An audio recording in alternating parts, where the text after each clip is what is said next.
Hey, there we are. We are here for some Guilty Gear Xrd Rev 2. It is out. It is out on both PC and it is out on PS4 as well. So we finally have the new game here. We get to try out all the new characters like Answer and Bikin, and we got all the little changes. We get a lot of you know, slight balance changes and such like that. So I'm excited for this. I'm excited for this. So we get to play a new version. I even got my Bikin shirt courtesy of Broken Tier all ready to go. But before I get started, again, this is going to be first come, first serve. When I start up the lobby, when I get the ID, you know, just jump on in. Just try to get in there. The rule is 3 wins in max in a row for the cabinet, the main cabinet. So basically after you win 3 wins, you rotate off, allow other people to jump in on there, so that way we can get a good cycle of different people playing all the time, and we can also get the chance to play different people all the time. Now, I'm going to be hosting the West Coast PS4 stream, and that is going to be here on twitch.tv/jchensor. We already have a bunch of guys running the East Coast stream. I believe it's Omni Rabbit and Nutacon have already started that.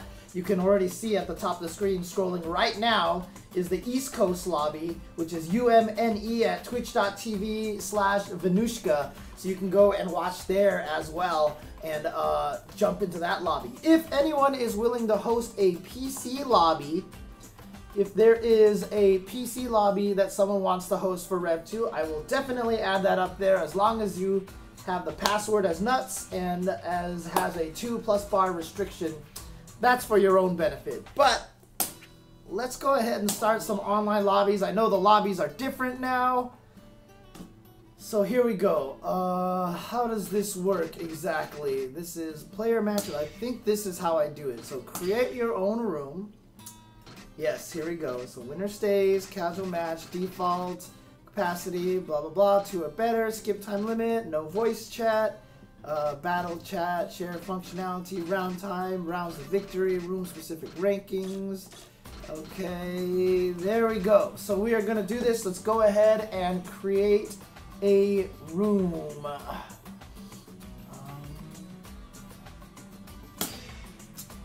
So specific, they will need the search ID to create the room. The room ID is going to be 5MD4. So that is my that is mine here. So it is going to be 5D M4. 5DM4 with the password of nuts, as it always is. I have this. Anyone could jump in now. And boy, this is all fancy looking. The room, I don't know. The room looks bigger to me, but it's probably not. Oh, dude, can I talk to people? I could talk to the ball or something? Oh, I see. I can say all this stuff over here. Okay, sweet. Alright, well, looks like UD has already jumped on here. Let's do some stuff here. You don't like the green, huh? I think the green isn't too bad. Lakers Bikin. Has to be Lakers Bikin. My Bikin is pretty scrubby right now. I haven't really learned a lot with the character yet, but I definitely want to try this character out. Once again, if you guys want to do a PC, let me know. If you guys want to do PC, just let me know. But yes, I have my Bikin here. Woo! Okay. And now that this is back to beginner's lobby, it's 5MD4. Did I type it wrong? Whoops, hang on a second. Hang on a second, hang on. Let me type this right here. DM4, you said? 5MD4. MD4. Okay, got it. All right. Oh, there's a pause menu? Oh, okay. All right, let's go. Let's go. I'm ready to go. Let's go. All right.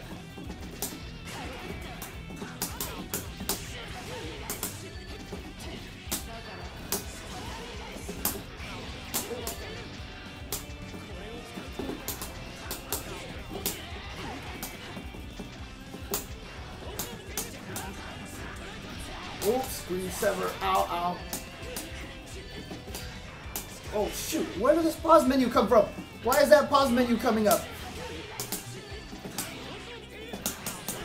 Oh my god.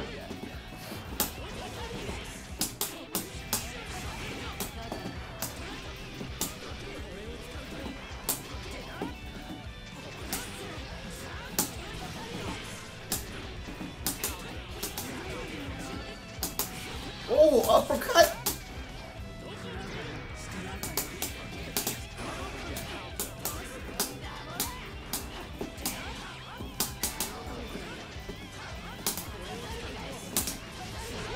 Oh god, I got hit before the board. Why is it, oh, I'm hitting the table. I'm hitting the table. That's what it is. Okay, okay. Ow, that reached far. See the weakness of the board now.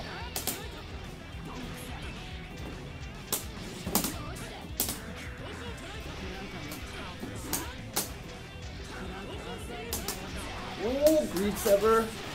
Unblockable online. Man, I am not getting any of my combos.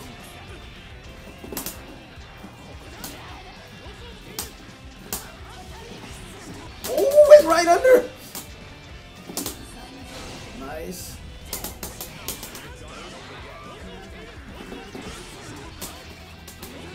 Oh, that was such a bad burst.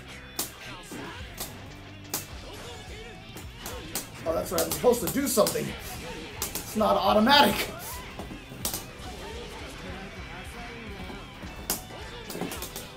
Nice. Oh. Oh, I just got hit. Okay. I do not know what the battle plan with Biken is yet, so I do not know what I'm doing. So I'll have to figure that out, but that's the whole point.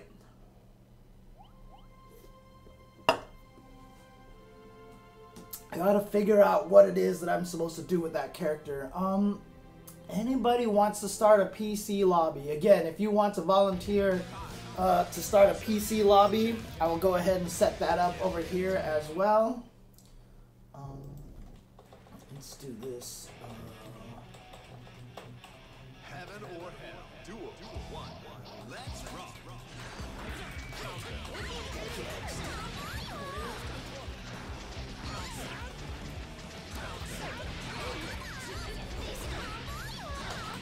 Yeah, I'm not used to which buttons to use with Biken yet, or the frame of attack.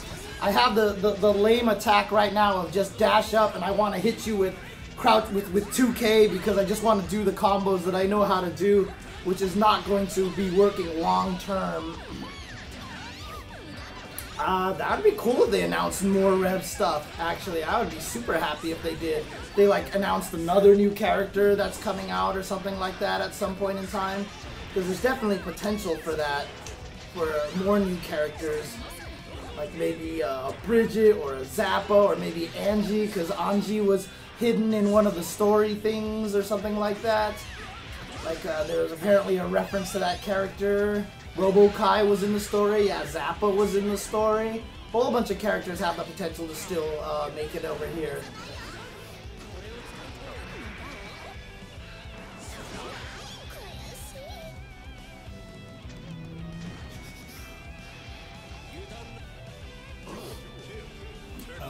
And to answer your question, Haza, I do not have a Biken.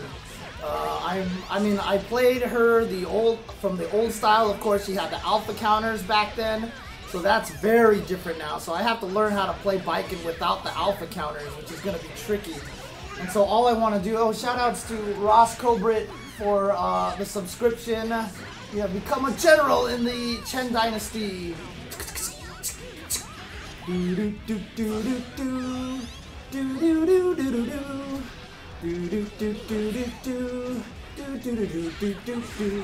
Alright. Okay, here we go. Apollo Fade with the critical art. Did he get the good hit? Yes, he did. Nice. He got the proper hit.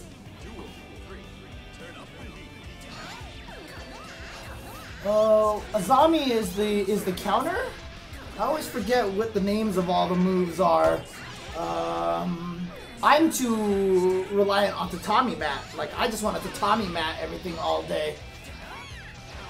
Yeah, Azami's the counter. Yeah, basically you can't really use that counter the same way. It's really got to be just something that you've got to use as a call out. So it's very nearly like a blitz, in my opinion. Her dash thing is just run. That's what I've always called it. Run.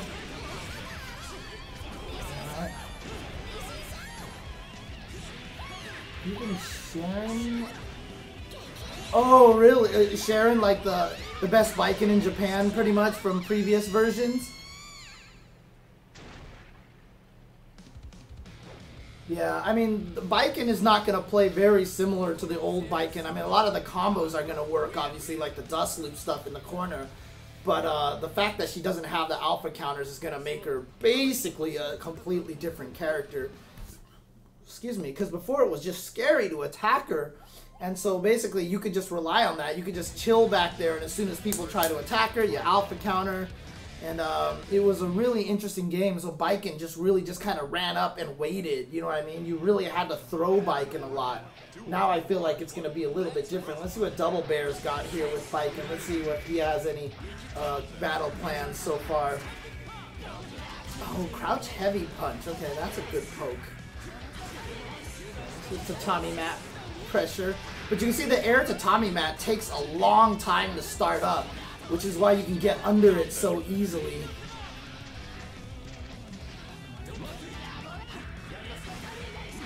Tatami mat! Nice block on Greed Sever. Oh, and he even tried the Azami, but I think he did the Azami too late. He tried to Azami the Greed Sever, but it was, he accidentally did it as a like an alpha counter timing. So he was definitely punishable. That's the other tricky thing about Azami too, is that the animation for it is not particularly, oh nice, goes for the overhead Yozen-san. But the tatami mat, I mean, sorry, the Azami animation isn't particularly like flourishing. So when you're fighting against her, sometimes it's hard to recognize that she's even doing the tatami mat. Sorry, it's hard to recognize that she's even doing the, oh, interesting. I didn't know that worked. Just tatami mat and the heavy slash into the uppercut follow-up instead of going up for jump slash dust like we've all done in the past. Interesting. Okay.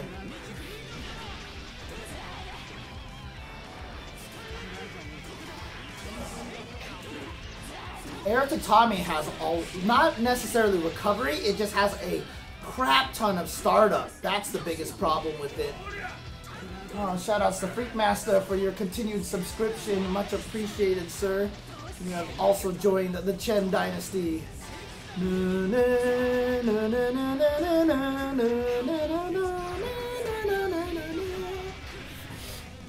Welcome.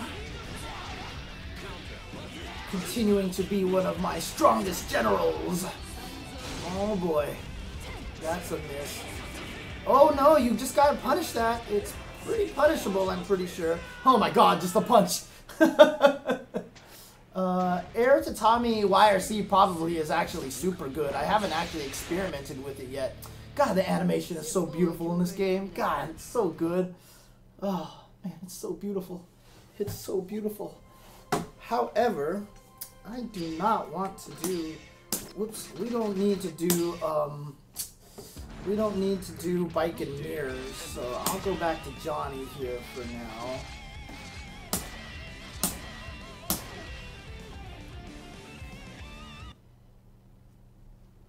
Oh, okay, it's just a burst habit, yeah, for sure, for sure. Biking. Because we want practice against other characters. We don't want the situation where everyone's just playing Biking all day, so... I love that Biking color, though. Which number is that? I need to get that color.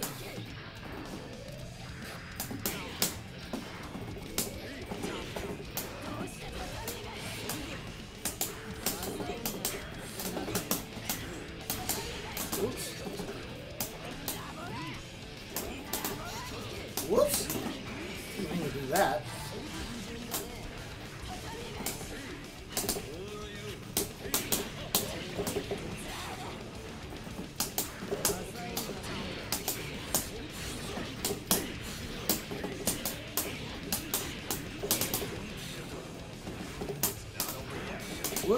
Missed it.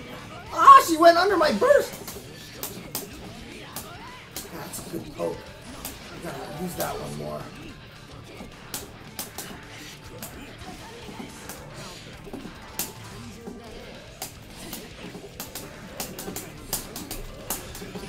Oh, nice. I saw that tatami mat. Ugh! Dang, that did a lot of damage. Okay. The dunk, yeah, the dunk is the best, even though it's not particularly the best thing. Oh, okay.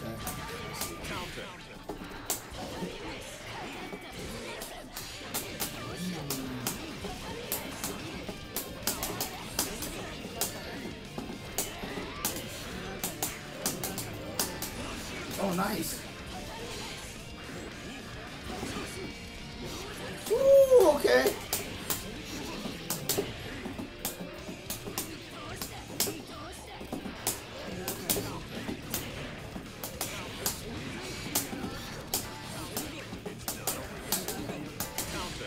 Oh, man.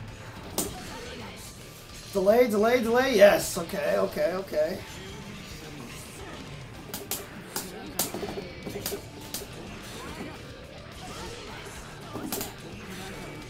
Nice block. Oh. Ooh, the 5K. 5K. Oh. Tatami mat. That's the tatami mat where she kicks the floor and all of a sudden the board pops out like that.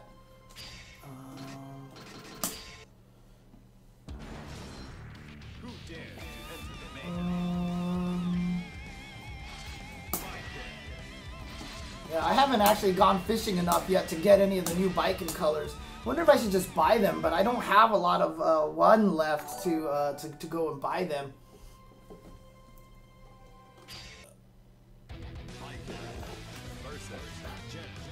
I haven't messed with Rev2 Johnny that much, but to be honest with you, he doesn't feel super different to me.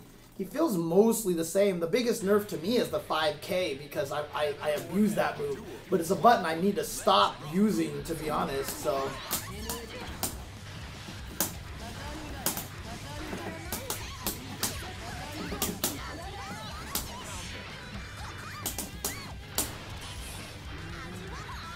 Ooh, okay. Ow, ow. I know jam is really good now.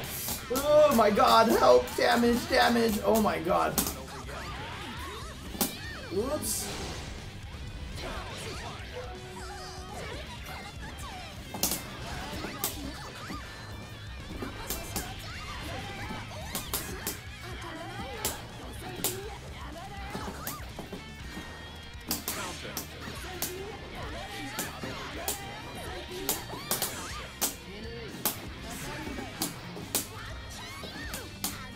Oh, nice purple RC. Ooh, okay, that doesn't work. I need to learn that double bear combo where he gets the juggle after the tatami mat. I don't know what it was that he did. Oh my god!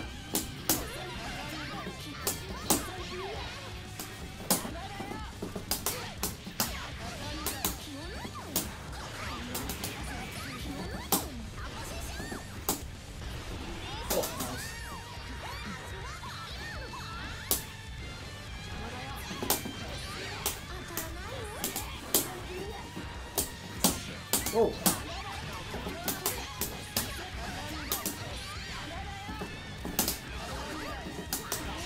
Oh my god, I took a lot of damage. Ooh, biking shirt. Yeah, there you go.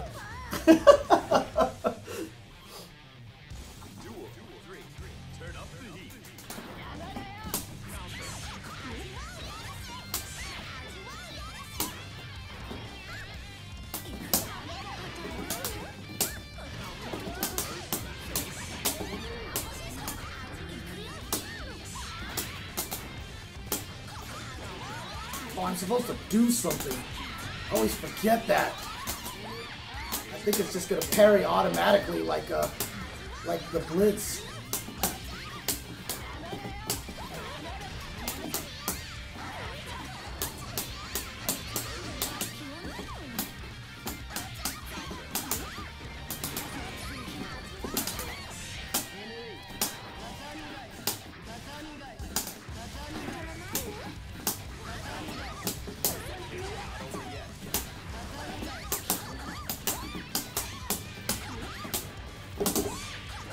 Come on, that was supposed to be Wake Up Super! Where's my Wake Up Super? Ah!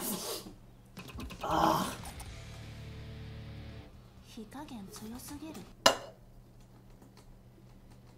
Oh, man. Yes, that map blocks projectiles. But because it's a projectile, that also means that stuff like Johnny's Mist Fighter can destroy it and go through it. So that's how Johnny fights Biken a lot, is he's just going to be misfiring through the Tommy mats all day. Heaven or hell. Duel 1. Let's rock. Yeah, I know. I don't know. My Johnny Wake Up Super seems to be pretty amazingly spot on, so I don't know what happened to the Biken. I just might be not used to her wake up timing or something like that. Because Wake Up Supers are really good, especially for Johnny at least, because his is safe on block, right? That's the main thing.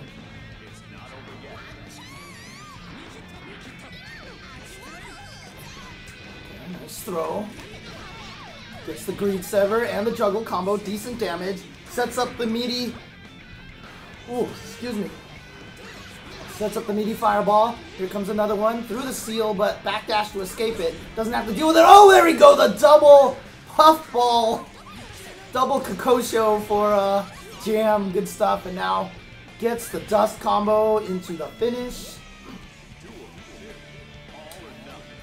Supposedly Jam is like vastly improved in this version, if I'm not mistaken. Uh-oh, gets the throw. Here we go. Now, oh, doesn't go for a meaty Fireball. Instead, just goes for pressure. Gets the seal out. Throws more seals out on the air. Wow!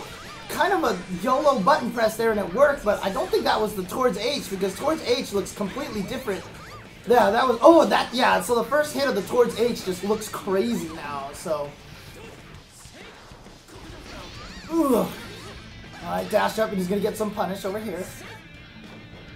But, yeah, staying away. Now trying to zone with the Fireballs. Gets a counter hit sweep. See if he can... Oh, okay. Just chase them down with a backdash, and now... Gets the full combo here. What's he got? Alright, just goes for the knocks down. Builds up a couple of cards for herself. Oh my god, YOLO Fire Dragon across the screen caught him, but then just gets thrown by Trox. Trox now trying to find a way in. No, actually backing off, staying back. Uses the Fireball to get in. Sweep into Split Seal is going to get that round for him. Yeah, everyone's actually pretty good now. Yeah, that is definitely the weakest part of Johnny's critical art super. And that's why, honestly, I think that his his super should just hit everywhere. It should just do it. Why not? Give that to him. Give him a wake up for the cost of a meter. Sure, it hits right away. Sure, it's invincible. Sure, it's safe on block. Sure, it's super good. But it should hit the whole screen. I mean, it should hit up and down all next to him. Come on. Come on. Potemkin's a little better, but yeah, he's definitely still a struggle. And I'm sure that they're doing it on purpose, though. I'm sure there's a lot of very conscious effort to not make Potemkin too strong, because that's what happened in Accent Core, and everyone was kind of miserable. So, but hopefully Potemkin will get just a little bit better. Alright, so UED jumping back here. Are we going to get ourselves a mirror match between the players? And that's right, they have it so now that I can actually jump out and jump back on into the match, if I'm not mistaken here. So we've got 5 people in the room right now. We've got definitely room for a lot more people to jump on, so... Yeah, he definitely has the Odot Sagat effect, where basically he just kind of messes everybody else up. Dude, Slayer is so good. Slayer is so good in this game. But we've got plenty of room here for more people to jump in and want to play if they want to. Well, Blue Shell, you might as well try. 8 max. Yeah, they've always been 8 max. I've had it 8 max since before. God, that intro is so pretty. Why is this intro so pretty?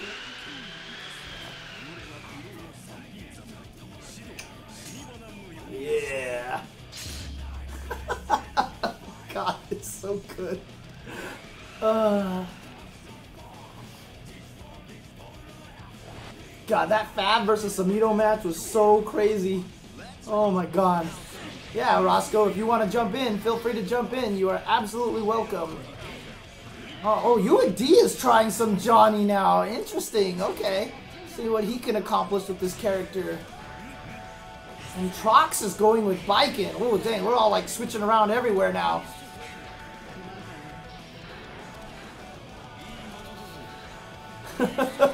I just remember that match with Giuna at the end saying, that sucks.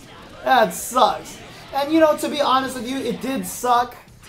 Probably not for the commentators to decide, but you know what? It was painful to see. It was definitely painful for as much work as FAB did in that match. Dude, all the PS4 colors are super good. The black and blue ones, they're all super good. Like, that was the one that I used for Sin. It was like my favorite Sin color. They're so pretty. But I don't end up using them too often because I know... One, I don't know if I have them on my Revelator. I had them on Sign. I don't know if I have them on Revelator, now that I think about it. So I was told that Bikin, that kanji that he steals from Bikin, is the kanji for the word nothing. And that's because when Johnny does Treasure Hunter to you, he takes what's most precious to you. And as a samurai, Bikin has connection to nothing, basically. She has nothing that's precious to her. So when you actually hit her with the treasure hunt, you get the kanji for nothing. So basically, you literally are throwing nothing at her, which is actually really cool.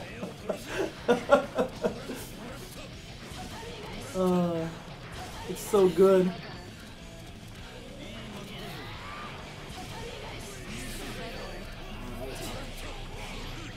Oh wow, not a sweep in the coin, just slash in the coin. Ooh, that's gonna be tumble, yeah, but had the meter for the treasure hunt. Didn't quite get that. Is there supposed to be something with Bikin and Anji? Because I don't know the lore of that, so... Oh boy! Oh my god, I think it just caught her at the end of that. Now, is there any invincibility on Treasure Hunt? I don't think there is there?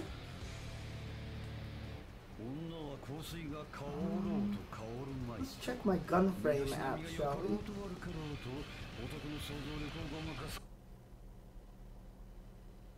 Oh, okay. Angie just respects her. Got it. Guilty Gear Xrd Rev later, Johnny. Treasure Hunt. Let's see here. Invincibility. No, there's no startup invincibility on Treasure Hunt. It's only from net frames 9 to 12 that it's in full invincibility. What does bracket mean? Oh, it must be the charged up version. Yeah, misfiner stance. Okay. Yeah, but actually there is no invincibility on Treasure Hunt. So used as a wake-up super, it actually will get beat by a lot of meaty attacks. Oh god, here we go.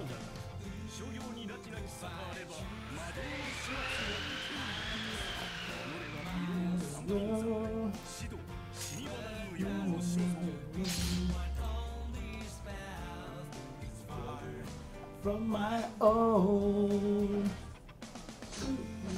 goodbye victory, I'm looking for a merry mind.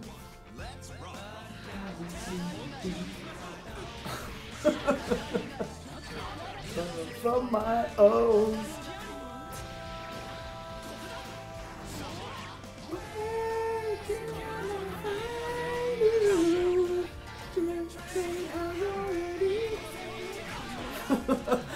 I need to listen to the song more so I can sing it properly. I'm not familiar with it enough to do it, so I swear I gotta do that.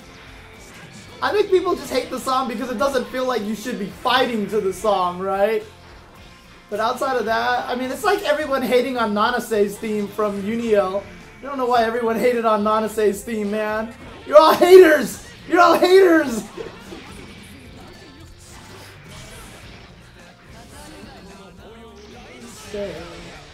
Far from my own.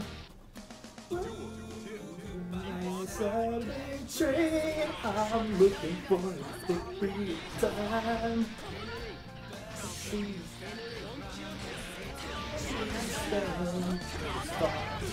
From my heart.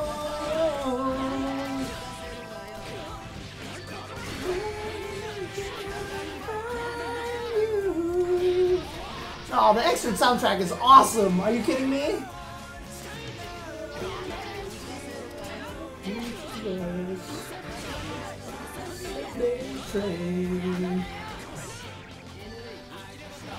Okay, I'm just gonna sit there and listen to this song in the car forever until... Do I even have this song on my phone? I'm just gonna listen to the song until I memorize it so I can sing it on stream whenever it comes up. Just so I can bug the hell out of people. Yes, I do have it. Yes. Okay. Perfect. Milia's different.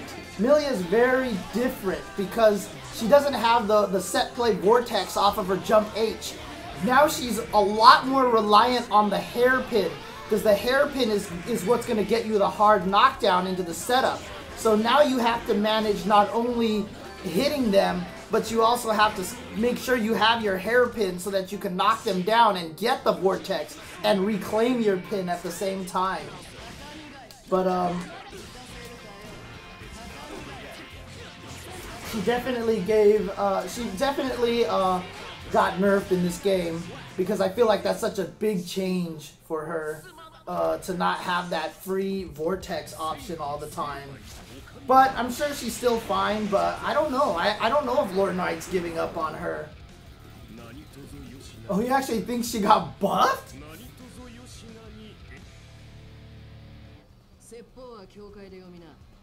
Yeah, Lord Knight is frustrated because if he doesn't play this... I mean, it sounds like the same problem that Sharon has with Baiken. When your character just doesn't play the way that you're used to anymore, it's just going to be a frustrating thing. Oh, shout outs to Super Kevin Z.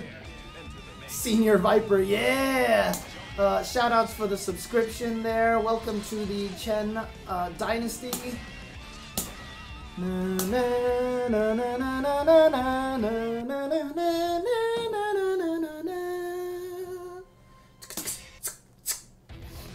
There we go. Alright, Baiken and Johnny.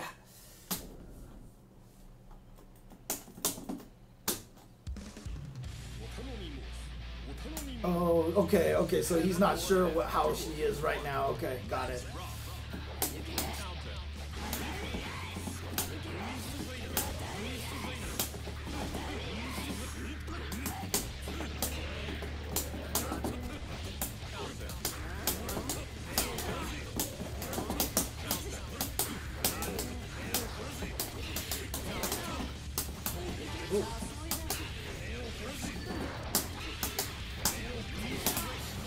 Whoops! Didn't mean to double tap that.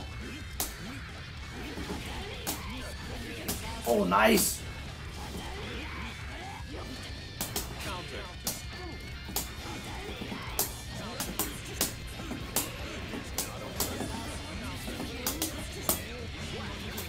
Oh my god, I can't believe I went over the alpha counter, the Azami. That sucked!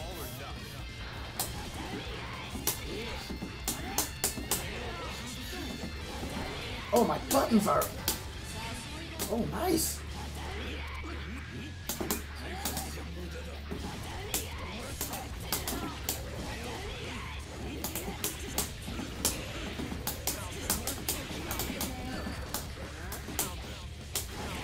Oh. Where's my air dash?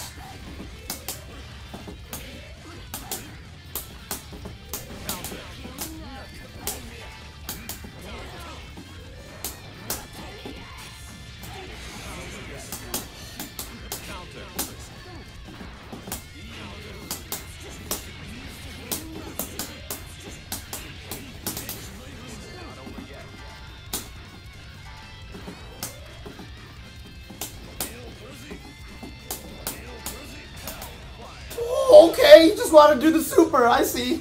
I see.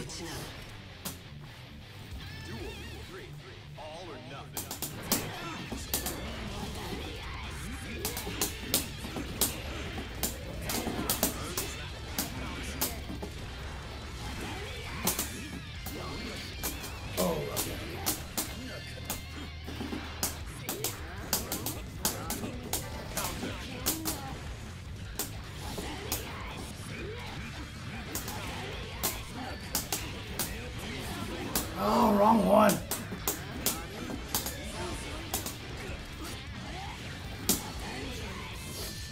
Alright, wake up super. I gotta do it. Wake up super. Haha, nice.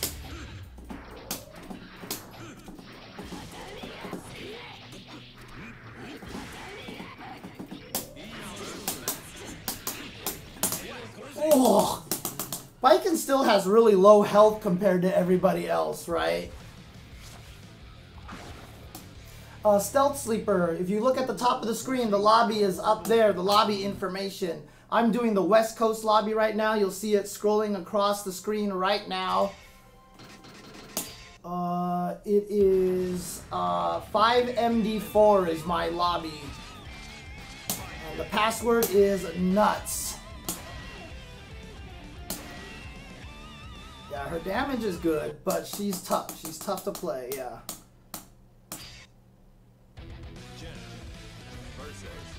She's hard to learn. Like, I'm still not sure, like, what her exact game plan, because before, like I said, I used to just run up to people and alpha counter a bunch of stuff. Now that doesn't work, so I'm trying to figure out what it is that I'm supposed to do. Nice opening.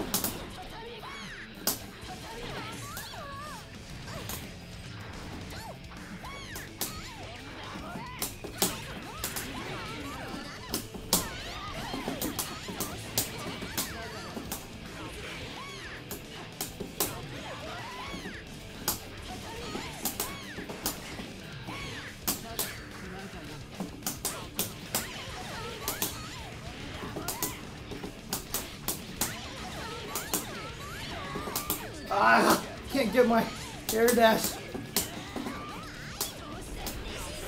Oh, oh, nice. Oh, it caught her. She didn't get to the other side. I thought she would get to the other side. Yeah, no problems. No problem, Tremor. You can ask whatever you want, but I don't know if I'll get to it just yet. Let me finish my match, otherwise it's gonna be tough.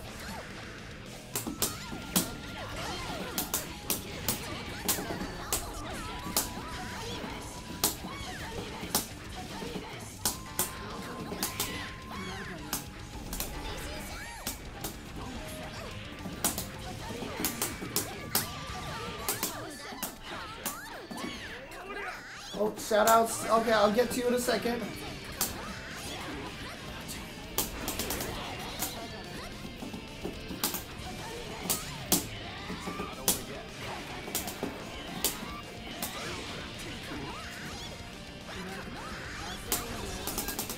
Ah, where's my follow-up? Okay, I need to figure out how the zombie works a little bit better.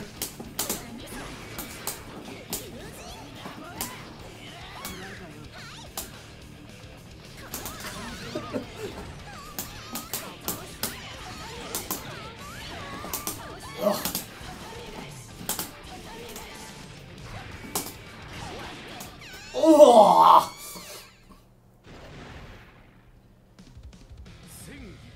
Shoutouts to Lamar for the second year of subscription.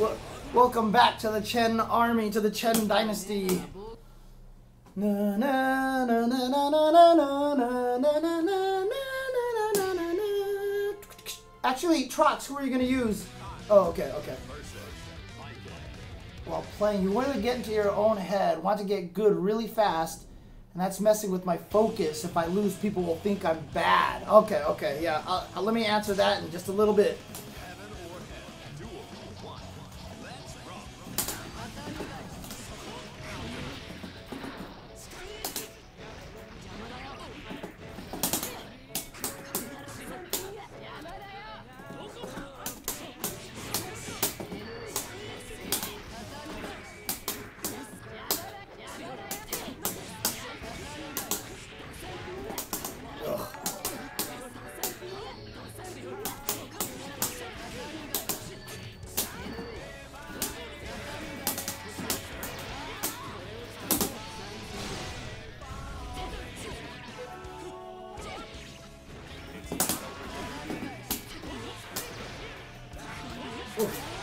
Ow.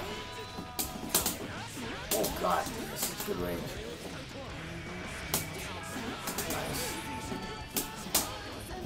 my god, I can go under?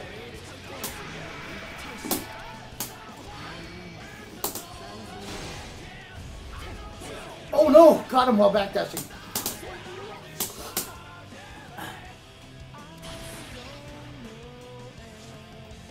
Hold S and H to activate stance and let go of one button. Really? Okay.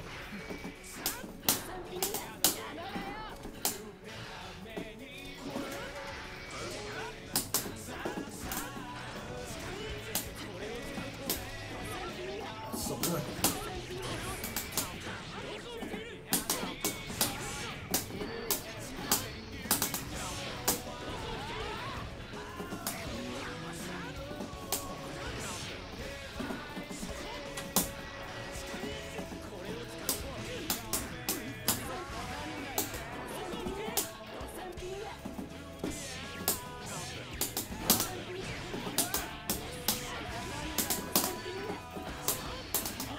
Oh, nice air throw.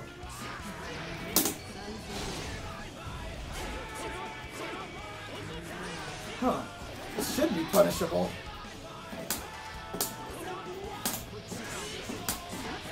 Oh, nice throw.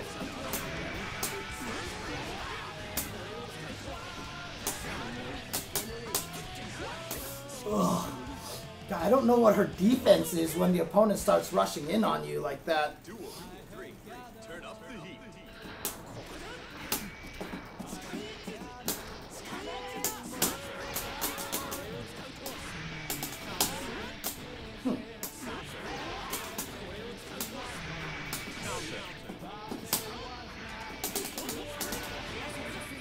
Oh, nice block.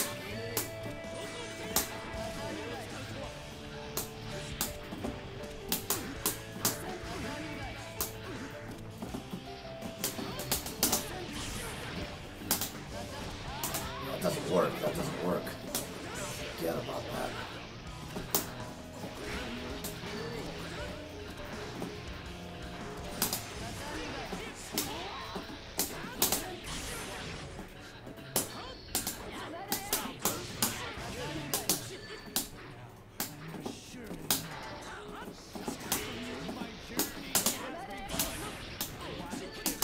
Oh, God.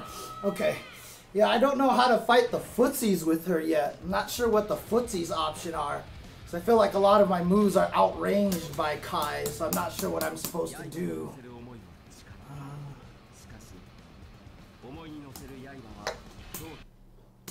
If someone wants to host a PC lobby, I put it up on the top of the screen over there so other people who jump in can join.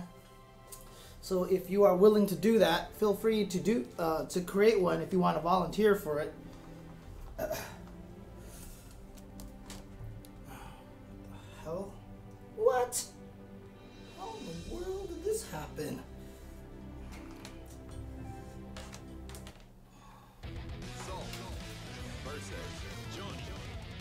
Oh, my cables are all tangled over here. I almost unplugged the network cable by accident going, oh, I need to untangle this. Let me unplug. And I was like, oh, I should unplug my joystick. So, Tremor, Sub-Zero Smoke Rain.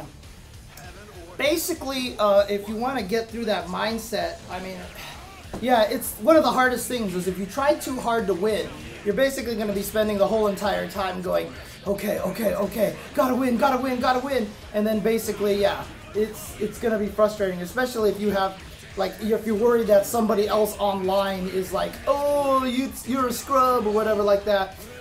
Whatever, dude. Don't even worry about especially online. You don't have to worry about their opinions or anything like that.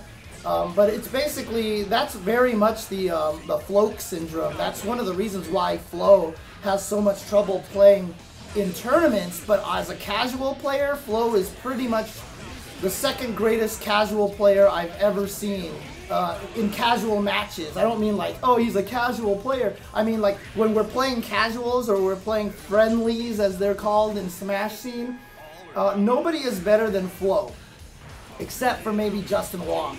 But when he plays in tournament, he gets nervous because he's worried about what people think and stuff like that.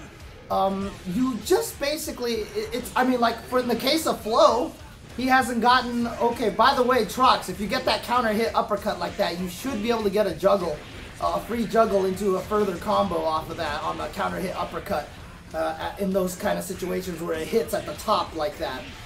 But Sub-Zero Smoke Rain, obviously for someone like Flo, he's really never gotten over it. It's still a problem for him. And yeah, it can be crippling and it can be a problem like that. The best way to get over that is, one, not to worry about what the other person thinks. Sorry, Boogeyman, not sure what happened. But the other thing too is just understand that if you try to play to learn, you'll start winning more towards the end. Like, your rate of wins will go up a little bit slower. Like, if you just play just to win, it's going to go like this, and then it's going to taper off. It's going to be like, ooh, and then taper off. But if you play to learn, your wins are going to go slow at first, and then it's going to start curving upwards a little bit. And that actually helps a lot. That helps a lot. Probably the best way to do it. Oh, you saw a 0 bar. Oh, that was you, Blue Shell. Okay, yeah, no worries, no worries. Try joining the. Where are you, Blue Shell? Are you in the East Coast? I definitely think this game is easier than Blaze Blue. The combos aren't nearly as long. The Oki is a little bit less tricky. And the characters, although crazy, I still don't feel like they're as crazy as Blaze Blue. Although, I think Blaze Blue is designed to be an easier Guilty Gear with the D button kind of doing a bunch of stuff for you. It's hard to say, to be honest with you, but the games are similar enough that they have a lot of the same systems, like Burst and Perfect Guard and Double Jump and Air Dash. A lot of that stuff is going to cross over. However, a lot of Blaze Blue players don't play Guilty Gear. A lot of Guilty Gear players don't play Blaze Blue. So they're different enough that a lot of the big fans of one genre are uncomfortable playing the other game. Yeah, so Sub-Zero Smoke Rain, the best thing is to learn to play to learn, basically. And also the other thing too is that when you're obsessed with winning, it also kind of breeds this mindset of you. And it's weird, like, if all you do is worry about winning, a lot of the times you get obsessed with yourself. And this happens to me when I play online all the time. If you watch me play my Street Fighter matches, I get really upset at myself and I get really frustrating. And I try to figure out what to do to fix myself. But you know what? That's sometimes a lot of the situation, that's not what you should be concerned about. What you should be concerned about is what the opponent is doing. You really want to start getting good at predicting their movements, predicting their tactics, trying to read what strategies they are, learning what your opponent character can do, understanding their options, and learning how to get away from those situations. A lot of times learning to beat the opponent character is learning how to beat their situations. Now, this is an obvious thing, and you're saying, what does this have to do with, you know, having the mindset of wanting to win all the time? The mindset of wanting to win all the time, like I said, is just naturally, like, if you want to start going to psychobabble and all this crap, it really kind of focuses your brain on yourself and not as your opponent. Because if you're so obsessed with winning, you're going to be trying everything you can to win. If you focus on your opponent, you'll be kind of learning by trade, right? You'll be like, okay, this is what he's trying to do. I don't want to land. I don't have to land my combo because this is the combo that I've been practicing. Really need to land this combo. Those kind of things like that. Your mind kind of changes between the two ways of looking at it. That was sick. That was nice, Double Bear. Oh, look at you! Look at you with the trickiness. So what you want to do is just learn how to approach the game by understanding what it is that the opponent wants to do. And that way, every time you get hit and all that stuff like that, it's just a learning experience. Oh! Instant overhead, yo, Zen-san. Good job, Double Bear. Holy crap. Oh, man. So Vanquisher asks, in a game like Guilty Gear, where all the characters are so different and crazy, what's the best way to figure out how to deal something you keep losing to? There's 3 ways to do that. In order of your availability to other people to play against. Number 1, use the mission mode. The mission mode in Guilty Gear is really, really good. In fact, I plan to stream myself going through every mission mode for every character as kind of a way for people to watch and learn how to fight the characters. And not only am I going to do the mission mode, I'm going to add little tidbits where I can. But mission mode is going to be very useful. They tell you what to look for all the characters, and they teach you ways to try to counter a lot of the mix-ups for the strategies of the characters. Second way, if you don't have that many people to play against, ask. Go to the internet. Go to social media. Trox, is that 3 or is that 2? I'm not sure. But go to the internet. Ask on Twitter. Ask people on Twitter. If they don't know, they will guide you to the right place. There's a Guilty Gear Discord for every character out there. You can get involved in the Discord and go to, for example, if you can't beat Leo, go to the Leo Discord and ask people, how do I beat Leo? Go to your character's Discord and go, how do I beat Leo? That's another great way to learn. Third way is play against that character, die a bunch of times, go rewatch your matches and try to figure out where you're getting hit, why you're getting hit, and then go to training mode and see if you can find a way out of it. Experiment in training mode. What's going on, Olaf? But that's honestly the other better way. And then, of course, the optimal way, which is the hardest for everybody because not everybody has access to this. But if you got a local scene, if you've got a really good... Ooh, here we go. Nice. Good job, Quasar Luminance. But if you have a scene and you have a weekly that you can go to, find someone who uses that character. Oh, God. Oh, the sword is coming. Oh, the sword was moving. Did you see that? I'm surprised it didn't hit her. But, oh, mortal counters. Oh, my God, another mortal counter. Oh, I missed. Oh, my God. Oh, and then dropping the sword onto the head. Look at all this damage that Jam take. Nice. Good dust, good conversion, and good victory right there. But, if you can find somebody local who uses that character, who's good, who is slightly better than you, talk to that person, try to run sets with that person, and ask for advice. See what you can do in that kind of situation. So, yeah, some of the challenges are going to be, the missions are a little bit crazy, but it's still, those are different ways of doing it. So, yes, Vanquisher, don't worry about it. Don't worry about being terrible at your local scene. Let me tell you a story that was one of the most discouraging stories that I've ever experienced, but was wonderful for the other guy. When Ultimate Marvel 3 was out and everybody was playing it at the run back, I was trying my best to get good at that game and I sucked at that game, okay? I was terrible at that game, but I was determined to go 2-2. This was my whole goal, was to go 2-2 at Marvel. I played against one player, and the player wasn't particularly strong, but they beat me. And then the player was like, oh my God, that's my first win at the run back ever. And I was like, oh God, I'm such a scrub. And so obviously that guy was like not very good, and he finally got his first win against me. But fast forward like 3 months, he was getting top 3 a couple of times at the run back. He got like 4th place, he would get top 6, top 8. He was doing super well, and he started by sucking. Chris T, Filipino Man, Brent, when they all first showed up to Wednesday Night Fights, they weren't particularly great. I was beating them most of the time, and they just got good. Going there, it's not always about entering the tournament. It's a lot of times it's just about going there, absorbing the atmosphere, learning to play, and making friends, and play casually on a lot of the machines. Because the later the tournament gets, the less machines you need to run the tournament. I believe I'm on. Is my joystick not connected anymore? I unplugged my controller and this happens to me? Hang on a second, guys. I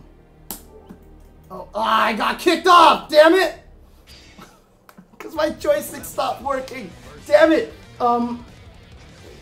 So basically what you want to do is go to them, and the later it goes into a tournament, the less machines you need, because by the time you get to the end, you have to have like 8 machines to run a local, right? But then by the time you get to the end, you only play like 2 matches at max. So the 6 other machines all become casual machines. So start running sets with people. Go there, hang out with people, and talk to them and everything like that. Make friends and stuff. So don't worry about being bad, because your goal is not to go there and win. Your goal is there to make friends and meet people and just make a bunch of friends.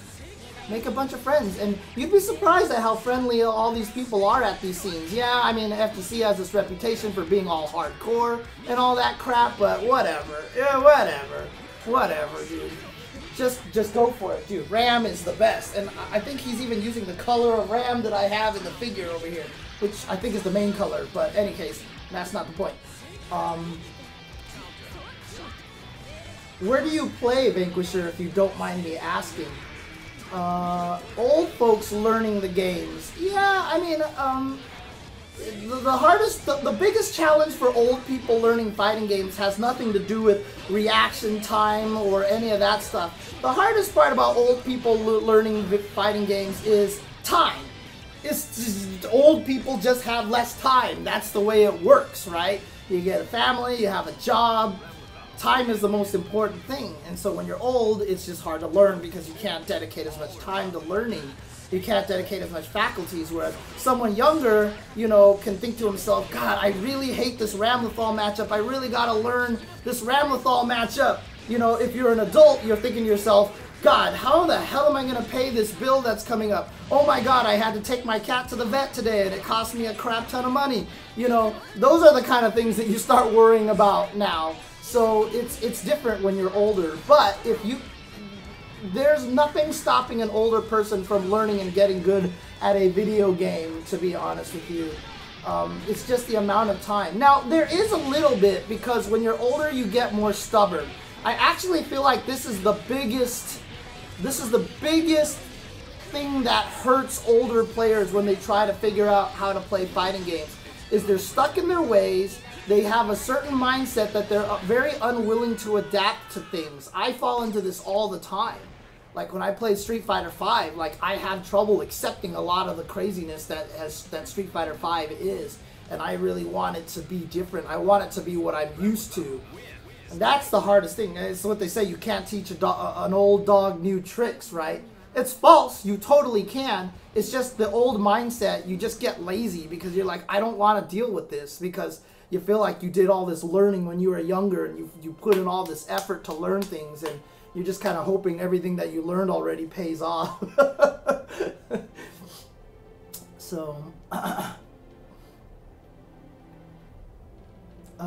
Leeds, huh?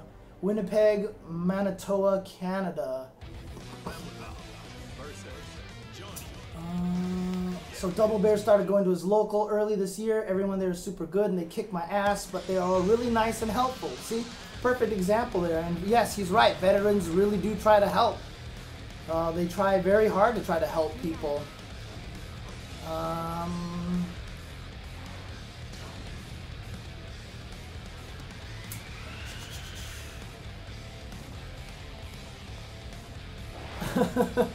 Yeah, so the thing about Street Fighter 4, the reason why the Akuma would work in USF4 but hasn't helped in a lot of other things, and this is the better part of Street Fighter 5 than Street Fighter 4, and a lot of people don't think about this a lot. I mean, even just recently on the Tuesday show, I was complaining about Street Fighter 5, but this is a truth about 5 over 4, is that 5, really you can't get away without interacting with your opponent. You really have to know what your opponent wants to do and really have to guess what they want to do. In Street Fighter 4, you could actually get away with way more training mode stuff. So Akuma had the Vortex. Once you got the Vortex started, that was a one-player mode, and everything that you did was safe. That's why it's a Vortex, and so that's what makes it really powerful. So you have this really, really powerful ability to go into training mode, learn what you need to learn, and then if you run your Vortex and it works, then you win. And that's great. But it doesn't work that way with games like Street Fighter V or Guilty Gear, because the set play isn't as strong. And even though set play is strong in Guilty Gear, you learn very quickly that they put in a lot of mechanics in the game to blow up a lot of that set play, especially here in Xrd. which is why I like Xrd better than XX, to be honest with you. I like the addition of Blitz. I like the removal of things like Slashback, etc., etc. I think that this game is definitely more user-friendly than the previous Guilty Gear games. Daigo is definitely going through that right now, but you can tell he's kind of interpreting it in a really weird way. He's not even just like, hey, I need to change my mindset. He's like, Street Fighter V, it seems like the young kids are just crazy and they do stuff and they disrespect everybody. So I'm just gonna flash kick like a nut. And that's basically what Daigo has done. And it's working a couple of times, but I think it goes deeper than what Daigo is doing. So the first layer that Daigo is doing is working, but in order to get to the top level, he's gonna need to learn one more thing. He's gonna need to learn a little bit more of stuff. So yeah, I really didn't like forced Roman cancels at all. I really didn't like forced Roman cancels. Yeah, it'd be really cool to see if Daigo goes back to Ryu, but I don't know if I'd recommend it, to be honest with you. Yeah, that's a whole different problem, Duo. You said that your wrists are not in good shape because you get carpal tunnel or tendonitis or something. The options to fix that are, what do you use, joystick, or do you use joystick, or do you use pad? Pad will definitely carpal tunnel you just because you're forced to kind of hold your hand in a certain angle. But oops, I chose biking. Oh well, soul. Okay, but and then what do you call it? Joystick can be a little bit better if you play with your hands loosely. You maybe want to consider investing into a hitbox, because hitbox is a little bit more ergonomic. Oh, you play on stick. Okay, yeah. So if you just learn to play very loosely, like I play pretty loosely on stick, so I actually don't end up with carpal tunnel very often at all.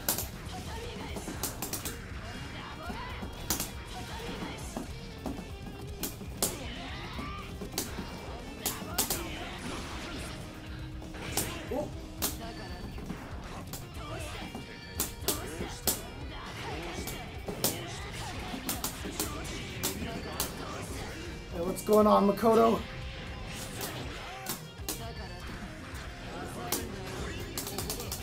I forgot to do the follow-up. I keep thinking it's a blitz attack. I need to do a follow-up, but I keep forgetting. Oh my god, what is going on? What is going on? Okay.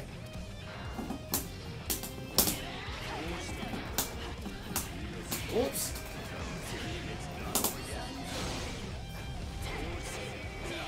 Uh-oh. Oh, what the heck? I guess we all thought you were going to get knocked down. That was... Oh my god. What is going on? Who is lagging on us all of a sudden? Okay. What's going on, Trox? What are we doing here? What are we doing here?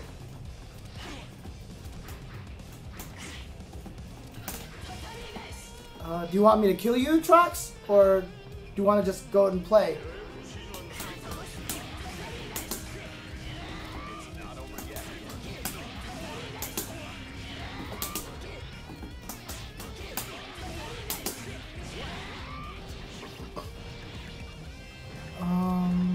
Don't ride the gate for a square. Yeah, absolutely. Absolutely.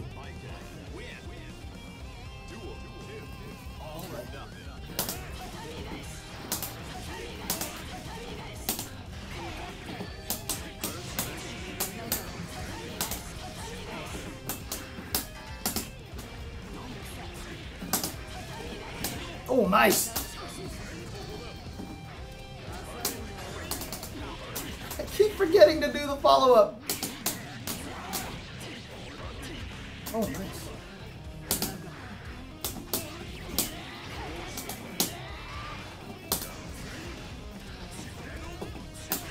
Yeah.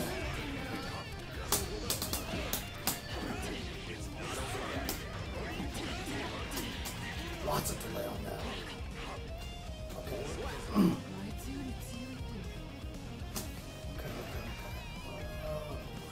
How do I get out of pressure situations?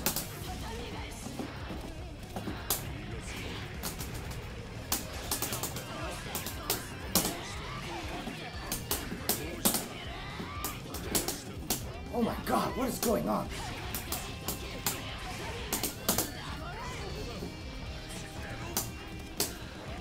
Oh my god, I keep getting air thrown. Oh no! That's so weird that that doesn't knock down.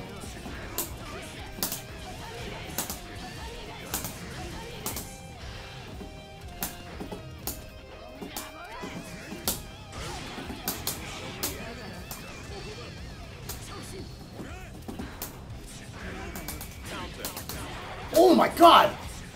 Oh god! Oh god! Dude, I lost a lot of life. What the hell? Oh god, I lost a lot of life from that combo. Jesus! Oh, the rest are juggles. Interesting. Okay. Yeah, don't ride the gate when you actually play on a joystick. That definitely is helpful. Let's see. Bedman makes a lot of people want to stop playing Guilty Gear. Bedman is the most Blaze Blue character of the game. He's really, really weird and very tricky.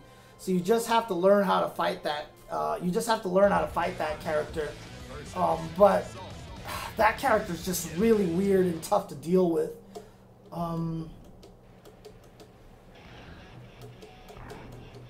Yeah, exactly, Super Kevin Z. They did a good job making this way more beginner friendly, but they didn't sacrifice the execution ceiling. So there's stuff to feel like you can get good at. I think that's what the problem with Street Fighter V is. I just feel like people don't feel like they can get good at the game because there's nothing that they can really figure to feel like they're good at. Because there's nothing hard to do in the game. I think that's the biggest problem with it. Now that we're talking about it this way, it's actually really kind of an astute observation. I think that's why a lot of top players don't like playing it, because it doesn't feel like there's something you can get good at. Like, you don't feel like you're rewarded necessarily. You just kind of feel like you're doing the same things over and over and over again. And I don't know, for a lot of people, I think the reward of that isn't as fun. Learning how to play on a square gate, VTN Wesley, is just practice and mindset and understanding the advantages of the square gate. The square gate basically is just there because, one, holding diagonals is actually much better, which is nice. But the main thing is that you don't have to move the controller very far to contact the switches. So if you learn to move the joystick within the circle, then it's really, really, really powerful. Really powerful.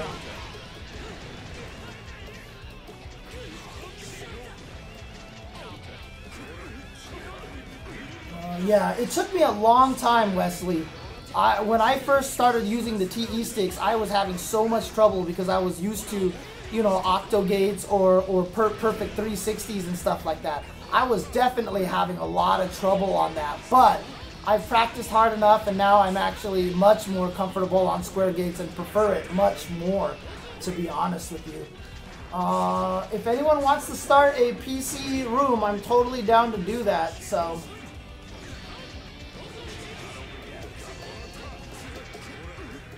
Ride to the gate!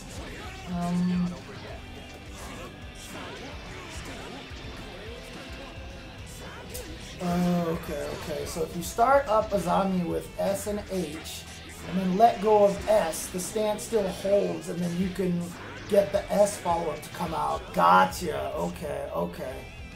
So basically, if you hold HS and let go of S, Kevin Z, can you just start mashing S so that as soon as someone touches you, you come out right away with the stab? Because obviously hitting S while you're in the stance isn't actually going to do anything.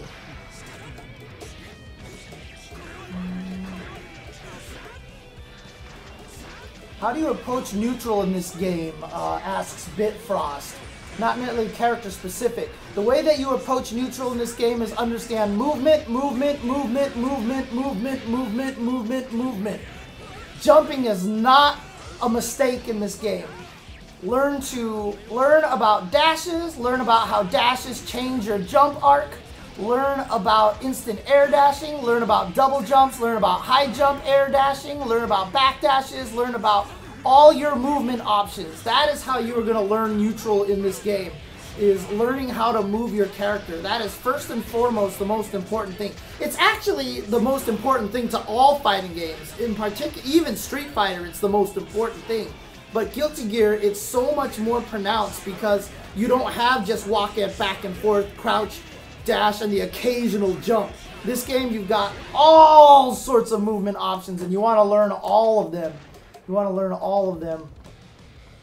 Roscoe Britt, you were saying to someone about how you play Fang differently in Tekken when you're feeling yourself. Realize that never happened once in Street Fighter V, that moment of check this out. Yeah, it's tough. In Street Fighter V, I just don't feel like it quite has that same mentality because the thing that you're doing is the same thing as everybody else. It's really hard to feel yourself in Street Fighter V, and I think that's the biggest problem thing. So, I don't think I can grow as a player in Guilty Gear. Oh, hell no. I mean, like, or hell... Whoa, what the hell was that? Did anybody else hear that? What the heck was that? But, I've grown a lot in Guilty Gear over the past few months. I've actually gotten significantly better at this game than I have in the past. And I'm still trying to get much better, so I definitely think I can keep going. Trying to catch up to the whole chat here. Dax back. You're trying to transition from Guilty Gear to Street Fighter, and the problem you're having is keeping you want to play is like the hit feedback. I don't feel like the impact behind the hits like in Street Fighter, and it makes it less interesting for some reason. Yeah, it could be. There's definitely certain moves though that feel awesome when you hit people.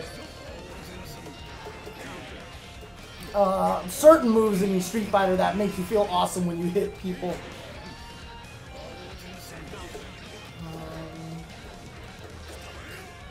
Okay, so Super Kevin Z, you can actually do that. Okay, I'm gonna remember that next time. It has a 3-frame startup, but it stays there. But it's the block guard cancel Azami that has like it's really hard to make it consistently hit well. You have to have really good timing. Oh no! Double Bear dropped his combo, and I believe it was because of a lag spike in there. I saw a little bit of stagger in there. Hit impact is so good.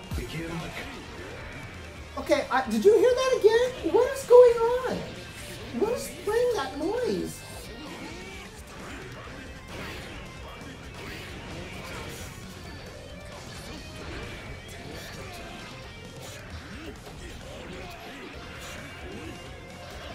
I don't know what that noise is. Oh well, okay. I thought Street Fighter 4 was okay. I actually feel like Street Fighter 4 was one of the weaker ones where things felt like good hits. NRS games have good hit sound effects, but the hit feels are terrible. Like nothing ever feels like you have the impact, and it's because they don't have the hit stop. You know, when you do the target combo, when you do the chains, it's just like pat, pat, pat, and it just feels like everything passes through everyone. It doesn't go boom, boom, boom like a lot of the other games. Like I really miss hit stop in NRS games. It drives me nuts.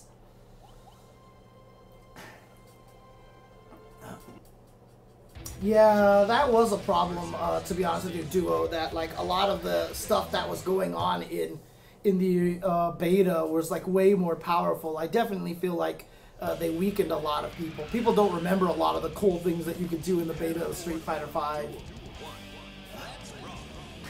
Yeah, Super Kevin Z, it's interesting because there's a lot of counterpoints to that video. I agree with a lot of the video, but there's definitely questions about it, things to understand that aren't necessarily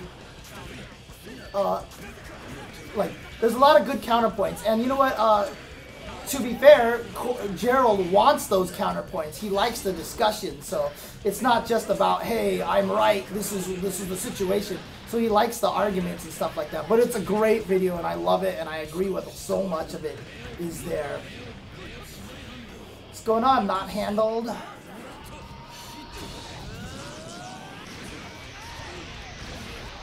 Yeah, and also some of the crush counters are satisfying when you hear that glass break. Every time the glass break happens, you know how like Yipes calls it like the Sonic rings, or he's like, oh, someone dropped their money, you know, that kind of stuff. Oh god, you ran out of food. Oh, get convert. Oh my god, it caught him. Oh my god, Double Bear has a chance. He's going to be able to do it off the counter hit. And there it is. Double Bear takes that round. But every time I hear the crush counter noise, I always want to make a reference, but I don't know if anybody will get the reference, because you have to be freaking old like me to get the reference. But because I mean, people who watch my my Zelda streams, they know that all I do during my Zelda streams is sing all day. And so every time I hear the oh nice side switch, beautiful confirm. Oh, let's go Double Bear. Oh. But every time I hear the crush counter, I always want to go, can't you hear that jingle jangle sound? Oh yeah. And I don't know if anybody will know what that's from anymore. You have to be like my age, or at least Wesley age, to be able to understand that reference. Do I think Capcom can recover from its downward spiral? Yes, I think they can. However, they're not doing any of what they need to do to recover from it, which is listening to the players. Now, I don't think that's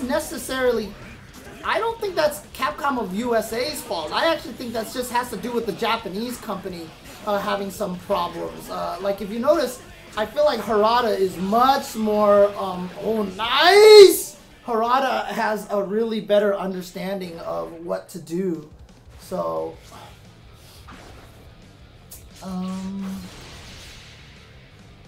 I think that they can recover. I'm hoping they can definitely recover. And it's something that I've talked about before. It's just like, it's one of those things, like someone actually told me a story about relationship psychology. And this is going to be a weird analogy, okay? But there's this concept of relationship psychology, but hang on a second. All right, Double Bear, who are you going to use? Are you going to stick with Johnny? I'm just going to go with Biken, whatever.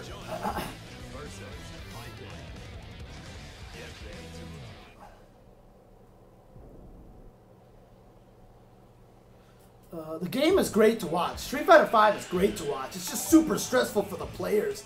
The players have a hard time handling that game.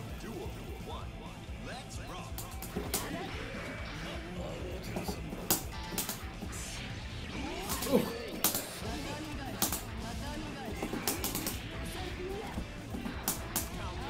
Ooh.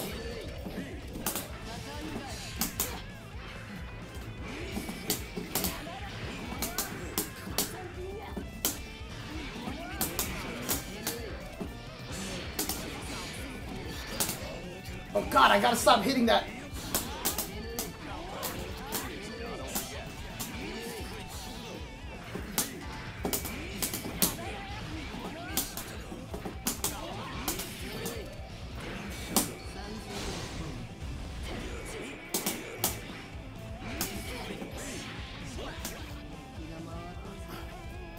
My joystick keeps hitting my keyboard tray table right on the back, so it like causes the pause to happen.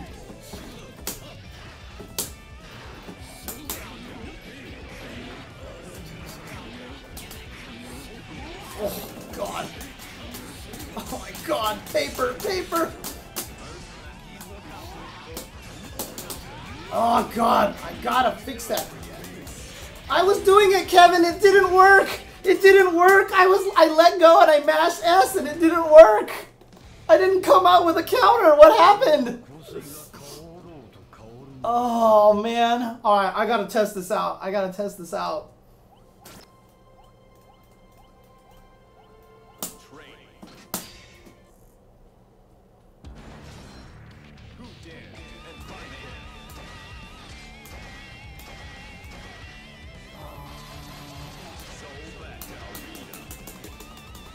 No, I am playing on PS4. But the story that I've always heard from relationships is that men and women, you know, the way they interpret rewards, basically. If you're a guy and your girlfriend does something ridiculous for you, like she sets up this crazy thing, like you love outer space, and for your birthday they buy you a ticket to go to space camp and you do all this crazy stuff, or, you know, if you have, like, if a girl does something fantastic for you, as opposed to like, oh, she like, you know, made this small little trinket for you, guys rate those kind of things at different levels, right? So if you send him to space camp, that's like 100 points. And if you give him a little trinket, that's like 1 point. For women, it's like completely the opposite. Everything is 1 point. So if you do this huge, crazy romantic dinner, that's like 1 point. If you ask how her day was when she comes home, that's 1 point. If you buy her flowers on a whim, that's 1 point. Like, so guys always try to do the big grandiose things and it doesn't quite have the impact that they think because that's how they feel. Interestingly enough, that gamers, people who play video games are like women. I mean, seriously, like, just listen, like, they are. Because they don't necessarily need the big thing from their game. Every little thing that you do counts as 1 point. It's almost as meaningful as something else. So, if Capcom goes, look at this awesome story mode we built you. You've got this giant story mode. It's really cool. And you're like, sick. Where's my arcade mode? Or, sick. Where's my rematch button? If you fixed Ken's face, people would be super happy about that. If you fixed Birdie's clipping chain, people will be super happy about that. If you fixed the rematch, people will be super happy about that. You fixed the button check, people will be super happy about that. They're basically thinking to themselves that you actually care, right? That's how gamers feel. Like when you do something small, they're like, oh my God, you care. When they added this in the training mode option, look how many people shit themselves over this. I shit myself over this when I could change my character in training mode. I went like supremely crazy. I was like, that was super cool, right? But it's such a small thing. It like has nothing to do with anything in the vast scheme of things. But when you see that, you're like, Arxis cares. Arxis is the best, right? Like, that's how it works for gamers. Gamers want the small little things. If you fix the small little things, gamers love you. If they just made a freaking patch that fixed the clipping, fixed Ken's face, fixed Alex's legs, like, if you just gave them their nostalgia costume, if you just put in the rematch option so people don't have to thumbs up all day, if you added an arcade mode, if you did all these small things, you will be surprised at how much people will love you for it. And that's the hard part that they're not understanding. I feel like they think they have to keep hitting home runs as opposed to just doing the small things for the game. So, what do you mean, Ascendin? Dude! How many people love crates? I mean, seriously, how many people love crates?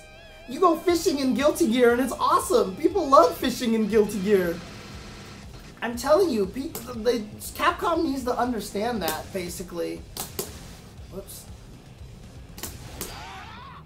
People have to understand that. It's such an important thing. Oops, I actually ran out. Okay. Oh, it worked. Okay, I don't know why it didn't work last time. Okay, interesting. Okay.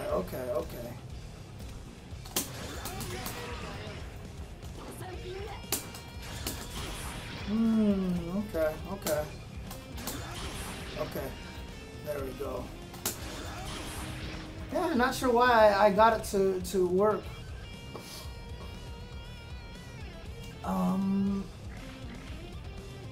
Oh God, Chamber, that is such a, beautiful, beautiful. Invested gamers who are happy will do all the advertising you need. Beautiful, beautiful. And when they're not happy, your game looks bad. It's frustrating, it's frustrating. Oh, man.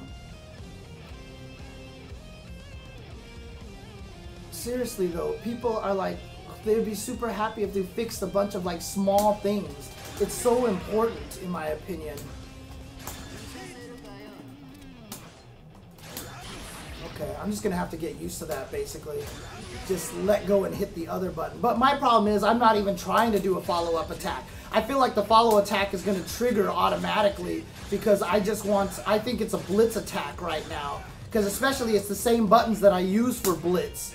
Of course, you don't have to use those two buttons for blitz, but when I hit it, my brain goes into blitz mode instead of a zombie mode, so that's the one thing that I've just gotta fix, basically.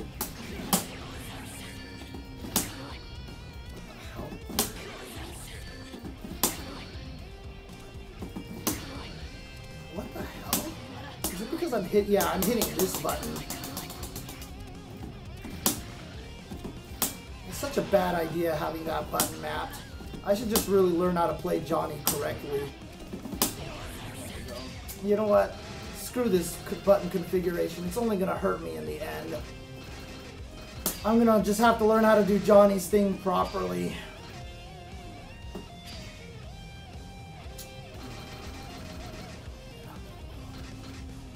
Just gonna have to learn how to do Johnny's thing correctly, so.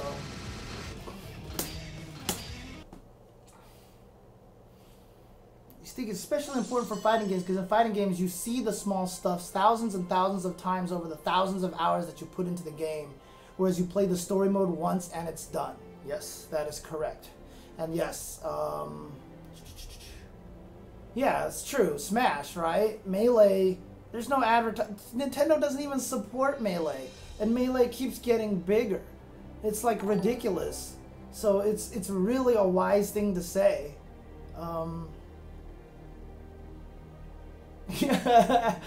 Tabletop Simulator does great quality of life patches every week. I'm always excited to read about them changing the mouse cursor or adding new LUA functions. Exactly. It's just, like, people have to understand that gamers are so into the small things, and they appreciate that so much. And it's something that, oh, that's so cool. I can jump into the match even in the middle of the match. Let's go. See how excited I am about that? This is a quality of life thing. It makes my stream better that I can jump into the middle of a match and actually just watch the match. Although, did I catch it right? Yeah, look at this. It's catching up. It's actually catching up. That's really, really funny. I didn't know this is how they did it. He's the bicycle. Oh, okay, obviously. Oh, I see the match ended. The match ended. So it just quit. But it was going to play the whole match if you could actually do that. Oh my god, someone needs to clip that, dude. That was awesome. No, it's fine. I like what they were trying to do. They're trying to catch you up. But the problem with it was, obviously, the match ended, so the connection lost. That was awesome. I want to commentate matches like that, dude. I'm going to do my best John Machida impersonation. No one understood my reference earlier, right? With the crush counter, with the song. Nobody knows that song? Can't you hear that jingle jangle sound? Oh yeah! It's money, money, money by the pound! Oh man, come on you people. You guys gotta know that song. Somebody in this chat has to be old enough.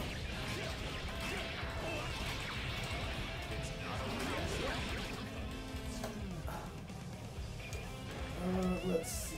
Oh, yes. Dragon liver can cure a cold.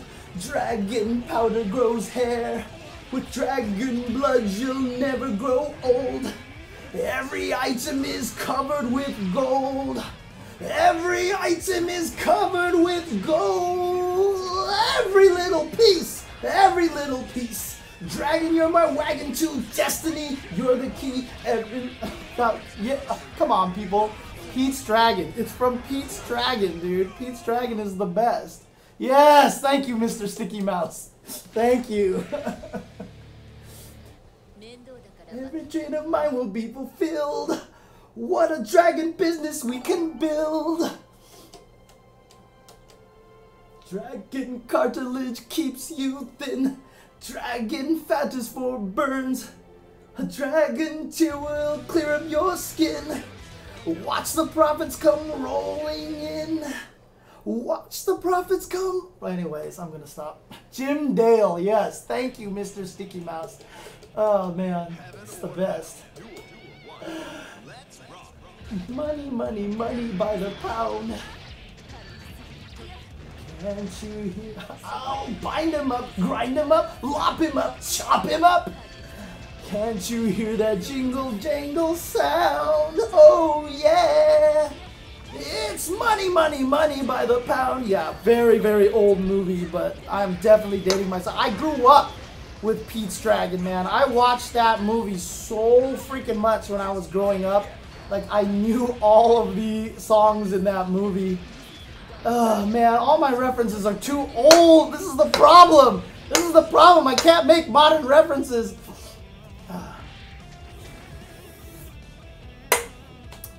Man, I'm so upset.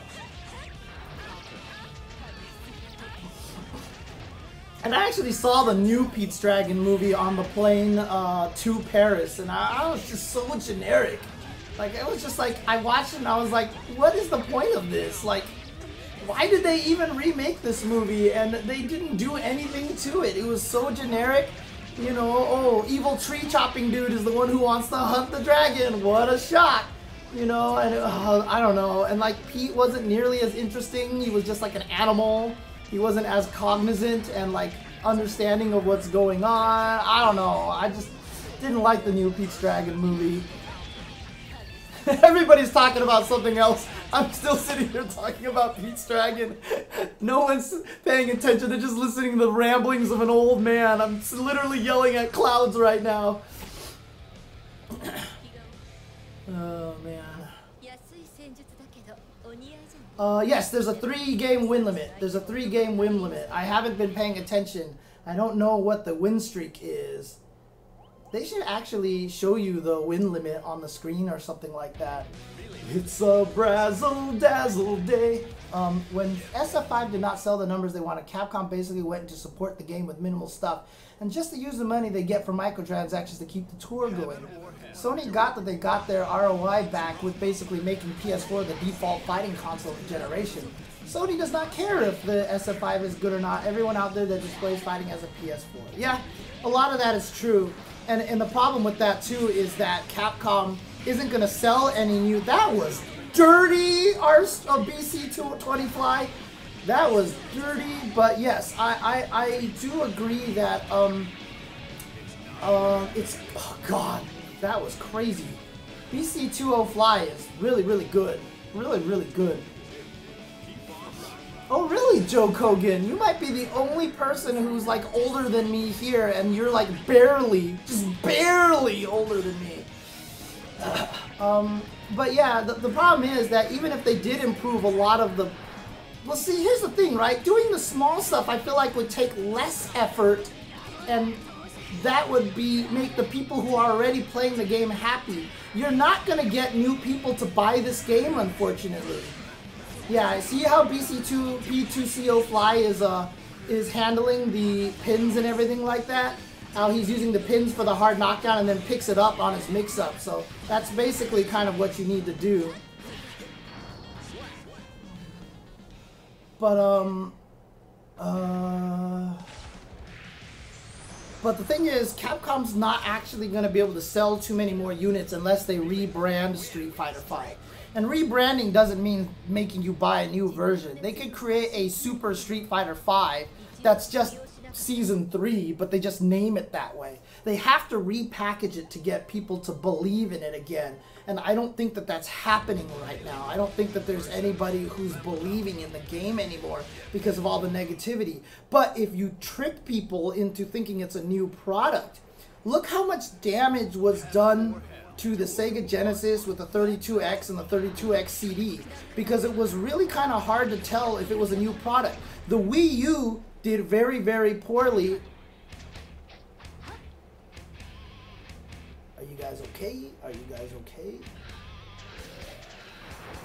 Yeah, so the problem with it is that, look at the Wii U. The Wii U is a gigantic exercise in marketing failure. They called it the Wii U. It used the same controllers as the Wii. In fact, you could even boot into the Wii menu and play the Wii games on there. People didn't know what it was. They didn't know if it was an upgrade, an add-on, a new console. They didn't even know if it was a new console or not. they were confused by the Wii U, and the Wii U did not sell. It did poorly. Look at the Switch. The Nintendo Switch is doing fantastic in sales right now. People got confused by the Wii U. It was just unfortunate that that happened. And so, in a weird way, them trying to make it so that they don't have 19 versions like they did for Street Fighter 4, and everyone used to make fun of them about that, not doing that is actually hurting them. In Season 3, it needs to be Super Street Fighter 5. Season 3 just needs to be called Super, and it's just a patch. But call it that. You can sell it again for $20. You can sell it again for $30, $40 with all of the original DLC, all the custom colors from Season 1 and 2, all that stuff like that. You change the UI, you change the graphics a little bit, you fix a lot of things, you just add some, you just touch it up a little bit. And BC20, I think that is 3 games. We have a 3-game win limit here. So if that is 3, feel free to jump off. If that was only 2, stay on. I don't remember. I do believe that was 3. Yeah, I mean, but that's the thing, Daxback. Like, they don't have a lot of resources, but I mean, look at this. They're making a new iPhone version of Street Fighter 4. They made USF2, right? It's like, what are you guys doing? Like, honestly, what are you guys doing? And then on top of all of that,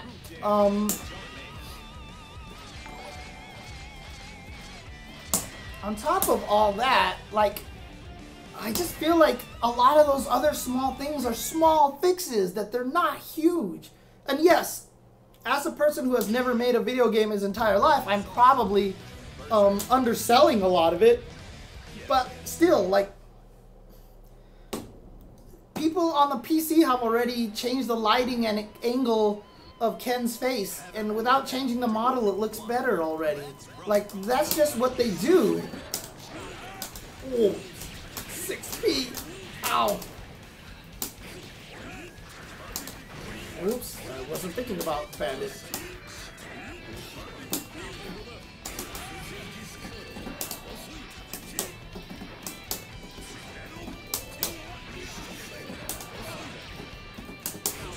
Oh.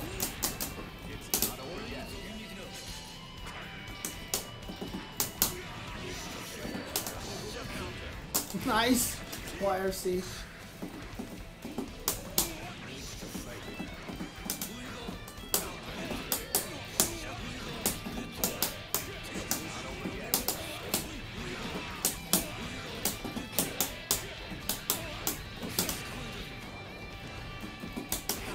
Oh, you did it again.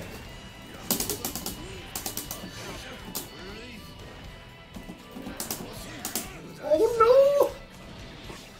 We're both the same color, so I actually thought I got hit and stuff. I was so confused. Yeah, definitely those things are more complex than I think, but like, that's kind of their job at this point in time, you know?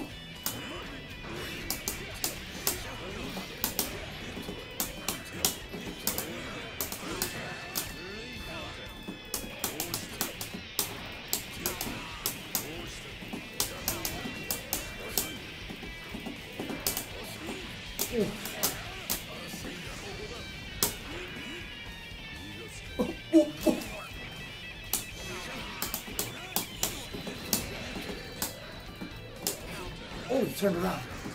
Let's forget about that for some reason.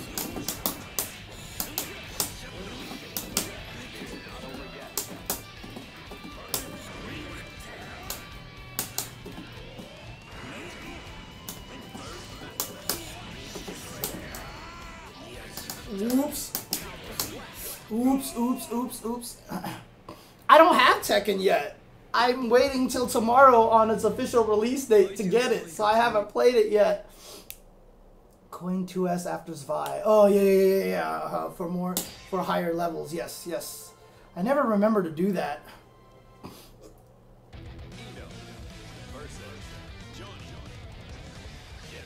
Yeah, no problem. It does seem a little slow today. There doesn't seem to be a lot of people playing right now, but I think it's just because there's so many games to play right now and all this stuff is going on. A lot of people, I think, are playing Injustice and Tekken right now because a lot of people have Tekken breaking the street date.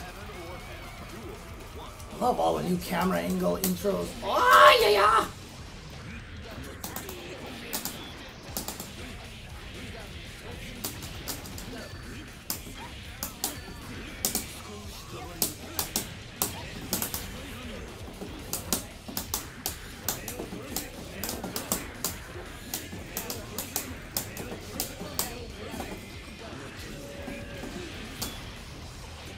Nice.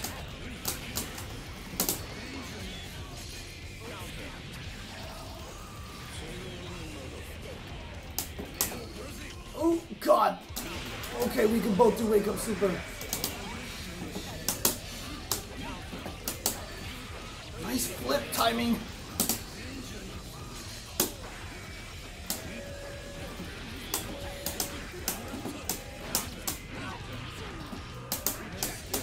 Oh, I totally forgot about Blitz. Totally forgot about Blitz. Well, she's new, so everyone's gonna be playing her, of course.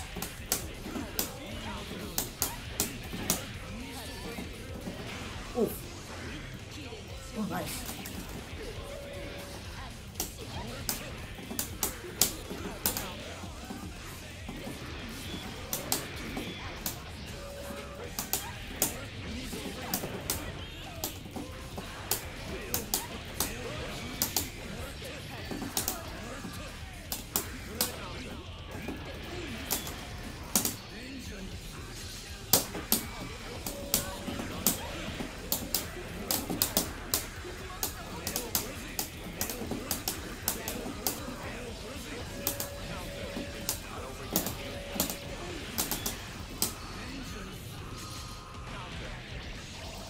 Gonna need to see some stroke the big trees to get me off of you.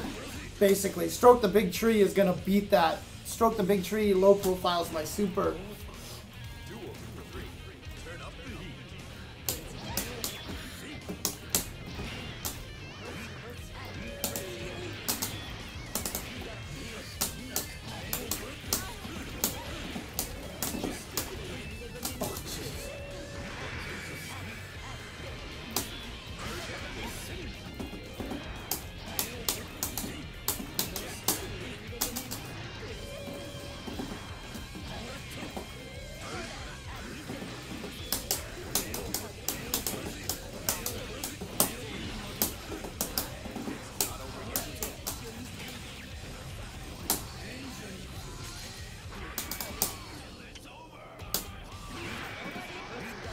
Oh, shit.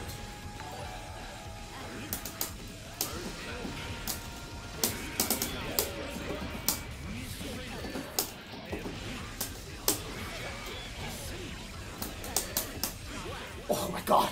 I don't even know what happened at the end there, but I panicked and hit my panic button. 5K.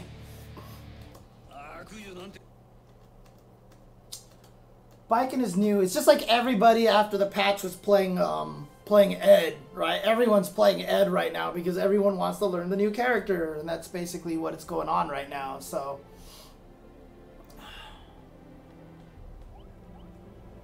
tax write-off? I don't know what that means.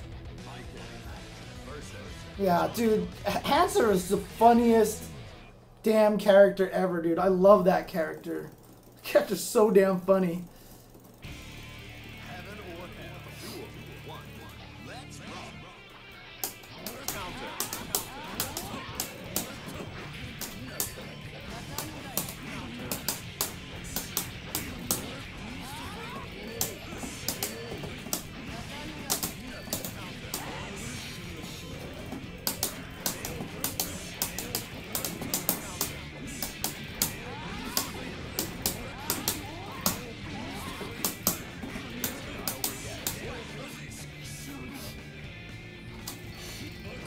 God, I didn't need to do the backdash thing because it's the air misfinder, which is closer.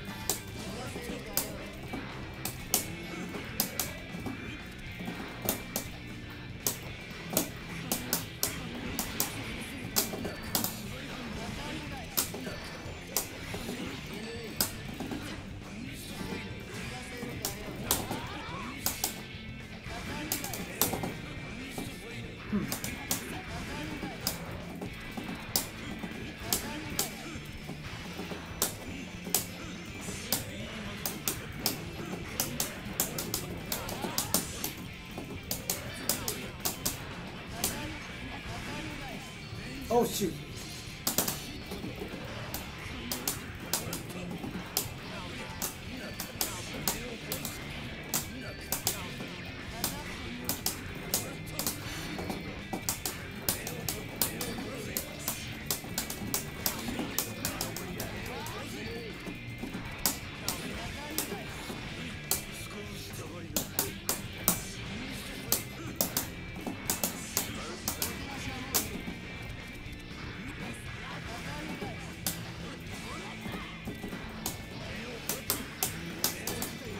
Oh no! Oh no, I just missed.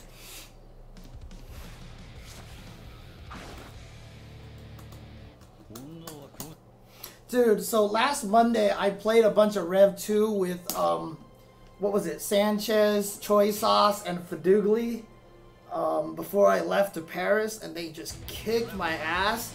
But it really helped my game a lot. It really helped my game a lot.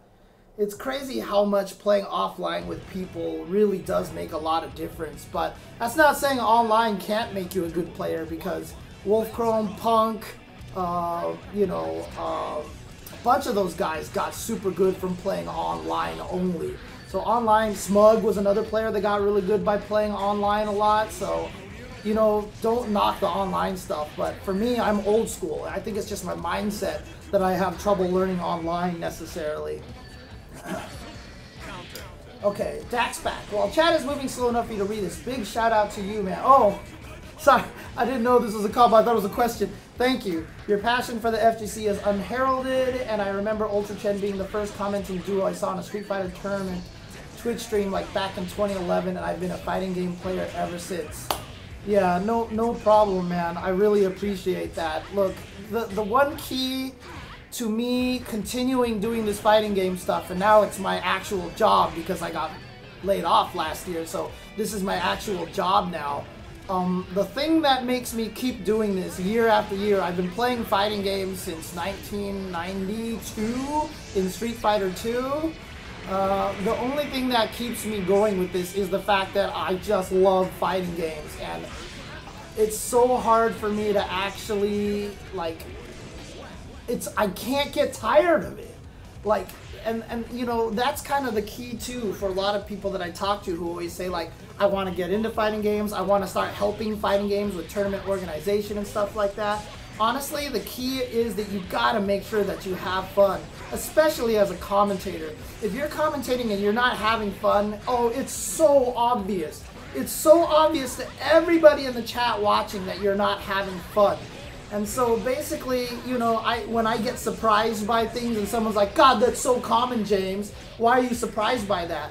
Because it's more fun to be surprised. It's more fun to get hype about things. I mean, that's just how I feel about it. So, I mean, getting good online is really an exercise in self-understanding. And not only that, I mean, that's fighting games in general. You really have to be able to look deep within yourself and tell yourself, I suck. Like, that is a key factor of being good at fighting games, is really understanding that whenever you lose, it's your fault.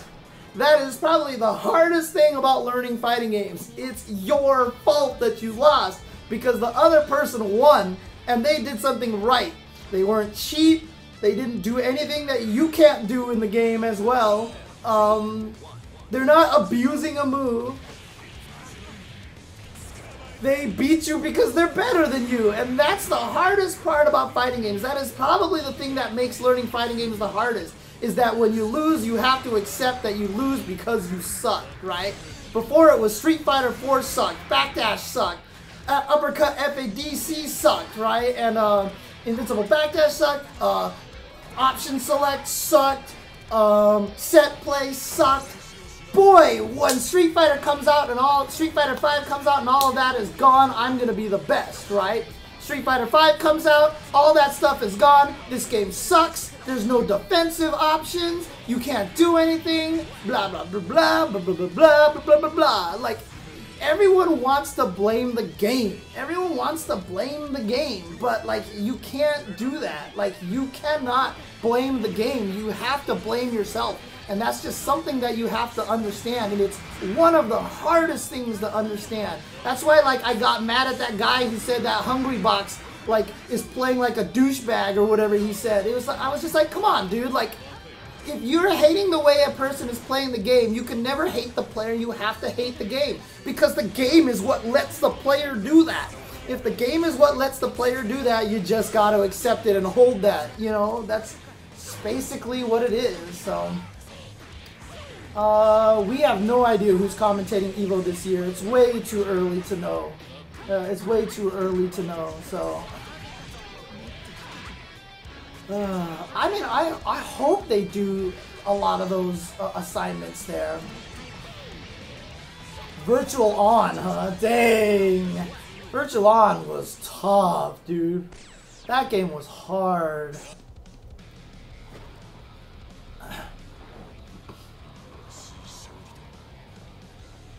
Dude, I was so mad about the Hungry Box thing, dude. Look, Dragonic, there are definitely issues with Street Fighter V. I'm not going to pretend there's not. It's just not as shitty as people say it is. Now, there is a reason why, there has to be a reason why everybody is having frustrations with it, especially all the top players. And in my opinion, I think I found out why. I think I figured out why during the course of this training session, this lobby, because I kind of came to the conclusion you just don't feel like you're kick-ass when you win in that game. Like, you don't feel like you're doing something that other people can't do. It really is about you making great decisions, but a lot of times the decisions is just the guess on that particular situation. It's hard to feel badass in Street Fighter V. The one character who can make you feel badass is Urien, in my opinion. He's like the one badass character in that game that lets you feel like you're a god. But outside of that, it's hard to feel like you're a badass in that game. And I really feel like that has a lot to do with it. So all the people saying like they don't have good defensive options, or I can't style it, I can't, you know, put my own stamp on my character. That's just really what it all comes down to. You just don't feel special when you use your character. You feel like you're the same person as everybody else, and wow, did you really just do Psycho Crusher and it caught Raven by surprise? Holy crap. Yeah, exactly, Flip. When you win a match in Street Fighter V, you're actually not really happy about it. You don't feel great about it.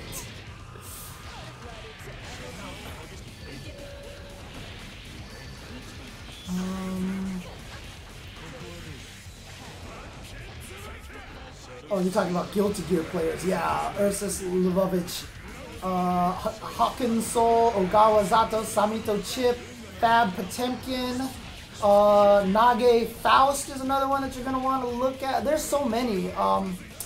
Dogura, of course, Kazunoko, names that you are probably familiar with. Goichi's really good. There's so many good players. There's Kazuki, I think it is, the Dizzy player. I forgot what that Dizzy player's name was. There's so many good players out there. Dude, okay. Ashendon. Guilty Gear Cross Blaze Blue.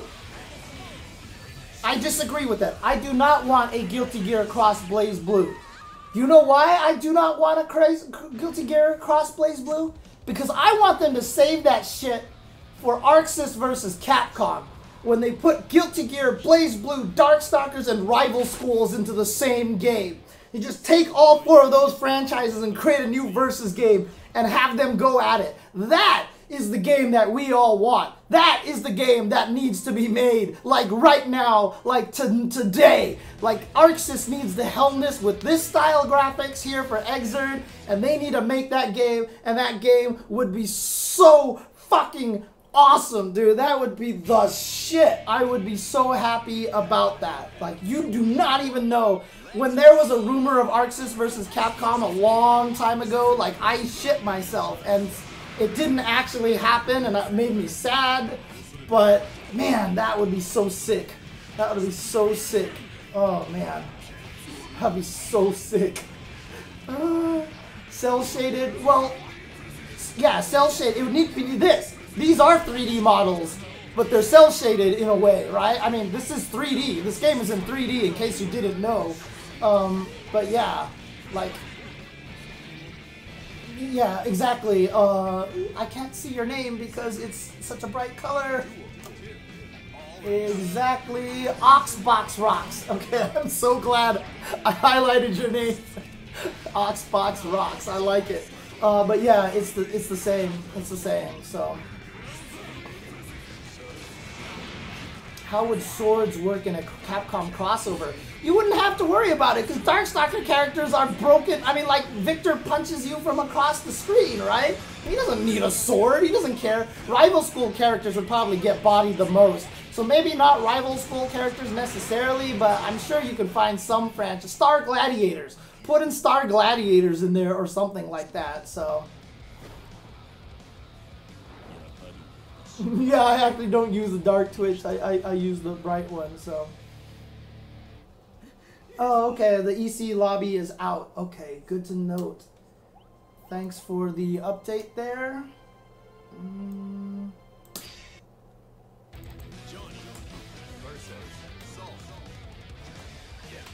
Let the intro play out really quick just so I can fix this really quick.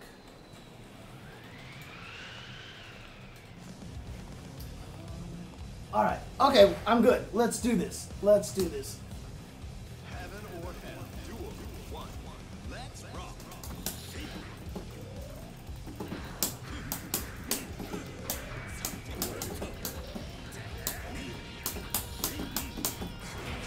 Nice air movement.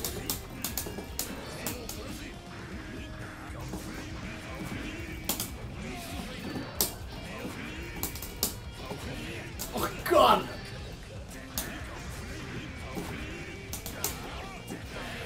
Jesus. Nice low hit.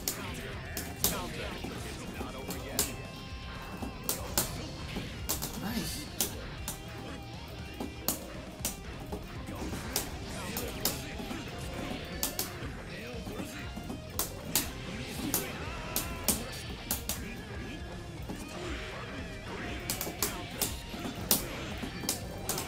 Oh, jeez.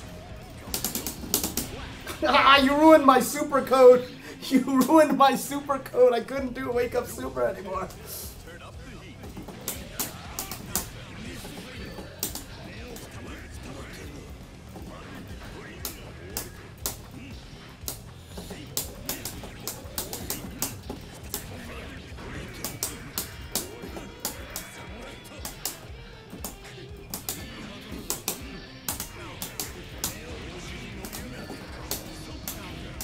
Nice wire C's on that. That's so cool.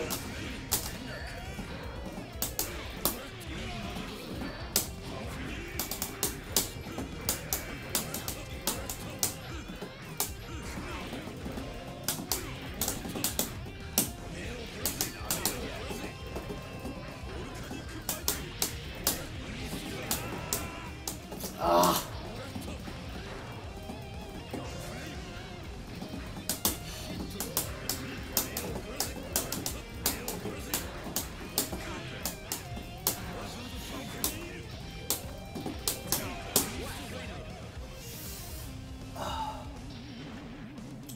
Probably Heavy Day, Mega Riz one. I love that song so much.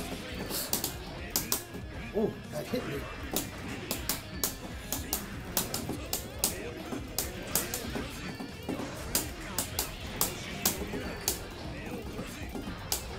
Oh, nice.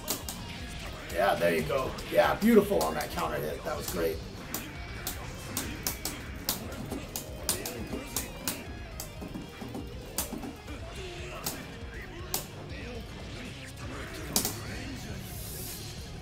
Ah, suction.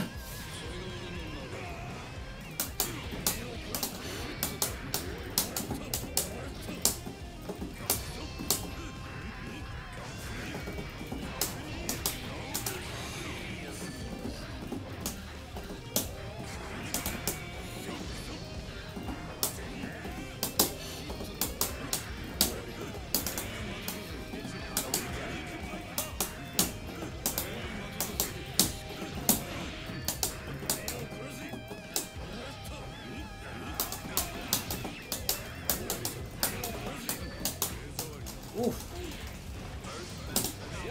Oh, that was supposed to be a wake up super. I apologize to that.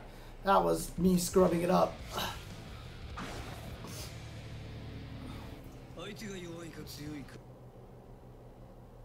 Oh, Raven is still super good, for sure. I don't think he's gotten bad at all. So, but yeah, that was good Raven. Good Raven. I like that. So good stuff to Rizwan, who was playing earlier. So, yeah, no, wait. Oh, you're just going to take off from watching the stream. I was like, wait a minute. You weren't actually playing. Oh, wait. You're watching. You're going to leave the chat. Okay, yeah, see you later, Freakmaster. Peace out, sir.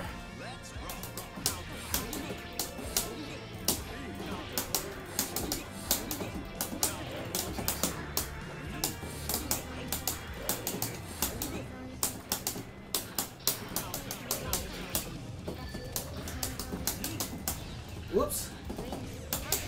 I'll turn around and I cornered myself out of here. Oh, God, that hurt.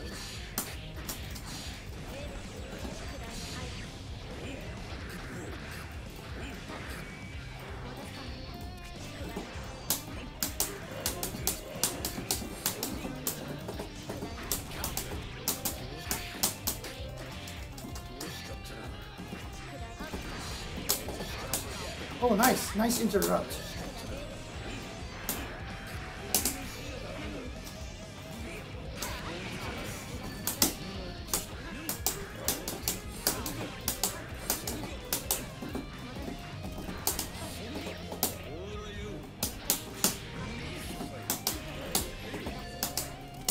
Messed up my combo. I messed up my combo.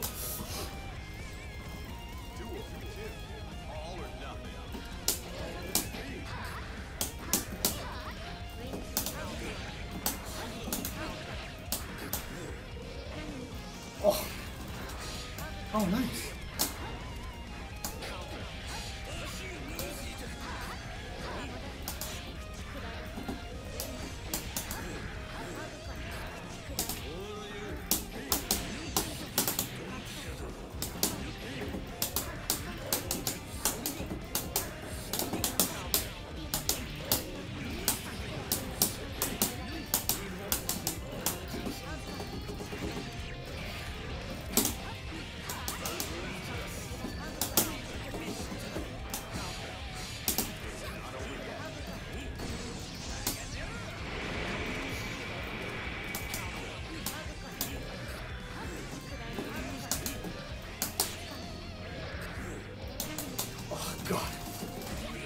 I don't know where any of the holes in her offense are. I've never fought a Ramlethal before, so I didn't know where to go. I was just like locked in the corner and I didn't know what to do. Oh, God. I didn't know what to do. I didn't know where the holes are. I didn't know where I could escape. And the weird thing about it is every time I see Ramlethal launch a sword where she bounces in the air, I think she's gonna do a downward knee attack like Raven. So every time I see her bounce in the air like that, I get scared. Like, oh, here comes a knee attack. Oh man.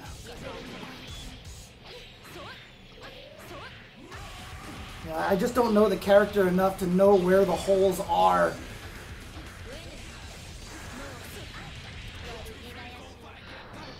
That's good. We need the Ramlethal practice though. See, every time she freezes in the air like that, it freaks me out. And it's such a great tool because it like changes her jump arc. So you think that you can hit her, then all of a sudden it doesn't happen. So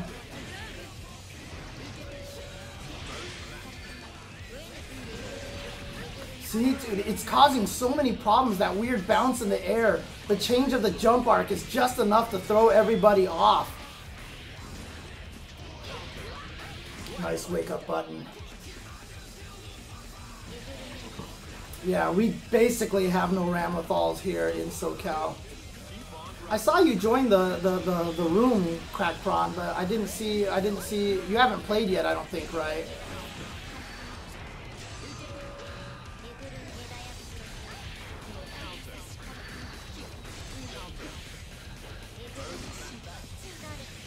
You're next, okay. Yeah, I just don't know what Ramla thought. Like, I can't visually recognize what she's doing.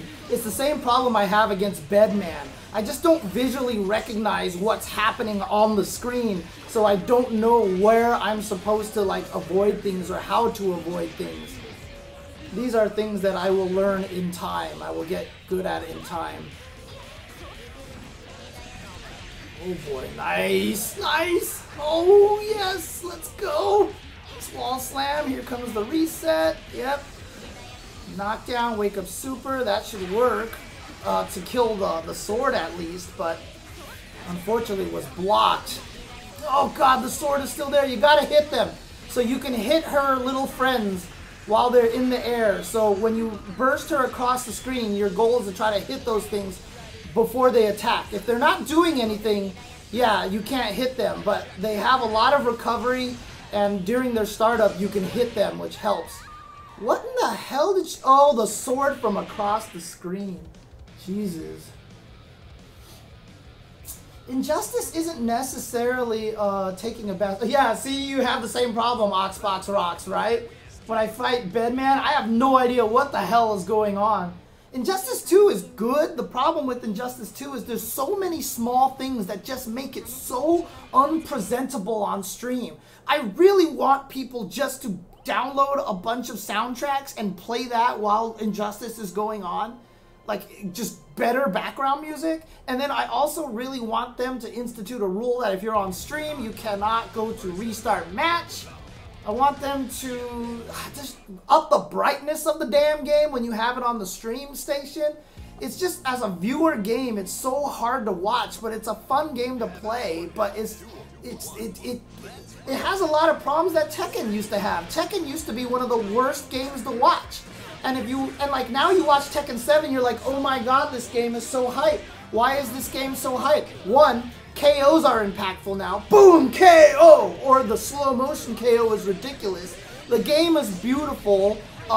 They just changed a lot of small presentation things. Injustice is really weak on the presentation aspect, and that hurts the game so much, let alone the fact that the characters have the crappiest animation like possible.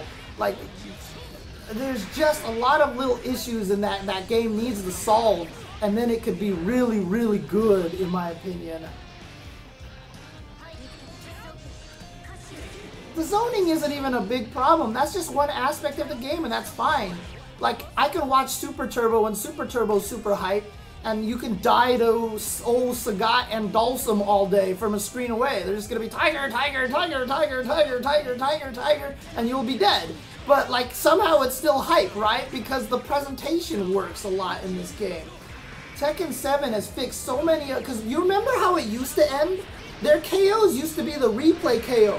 Boom, boom, boom, 3 different angles. And I actually thought that that was a terrible KO ending because it wasn't very cathartic. And even in Injustice right now, if they don't do the rematch thing, the KOs usually... Like, that's what you get when you get the KO. You just hear this, and then everything is normal. No big boom, KO, zoom in, and zoom back out. Like, Guilty Gear has that with the KO, and it's just beautiful, so the game is just fun to watch. The reason why viewers don't like watching Guilty Gear is because they just have no idea what the hell's going on.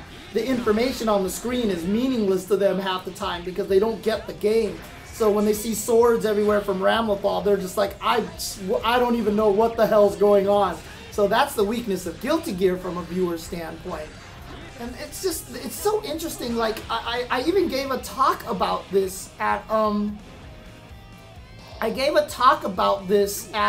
University of Advancing Tech in Arizona. They invited me to do, like, they invited me as a guest to do a talk, and I actually did a talk about this topic, basically, in which now if you're designing games for esports, which a lot of companies are, you have to design them with viewers in mind. You have to make games fun for them. I'm sorry, it sucks to make a game and do stuff for viewers, but it's just so important. If you think about sports, you know, the three-point line was to make things more exciting, the shot clock was to make things more exciting, killing the icing lines in hockey so that the game was faster was supposed to make it more exciting. You know, people do that stuff all the time. You add stuff to make it more exciting for viewers, and the viewers are going to be the lifeblood of your game. Yes, you don't want people to make games specifically for viewers and ignore the players, but at the same time, you don't want to make game and ignore the viewers, right? Like, that's the way it's supposed to be.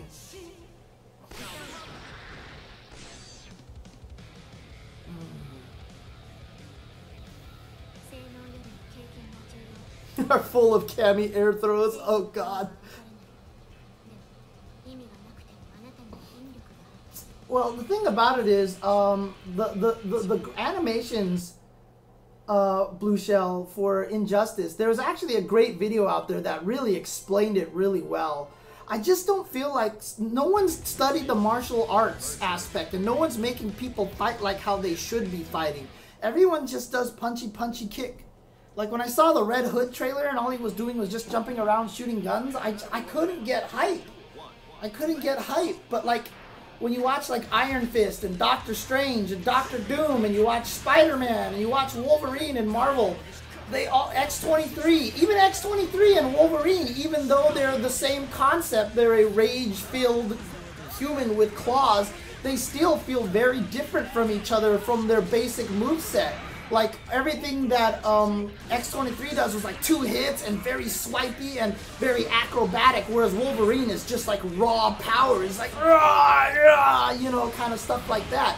You add a lot of that, and that video talked about how, like, when Liu Kang stands there, he's not even light on his feet. His feet are planted on the ground, and he's doing some weird wiggle that doesn't even make any sense and stuff like that.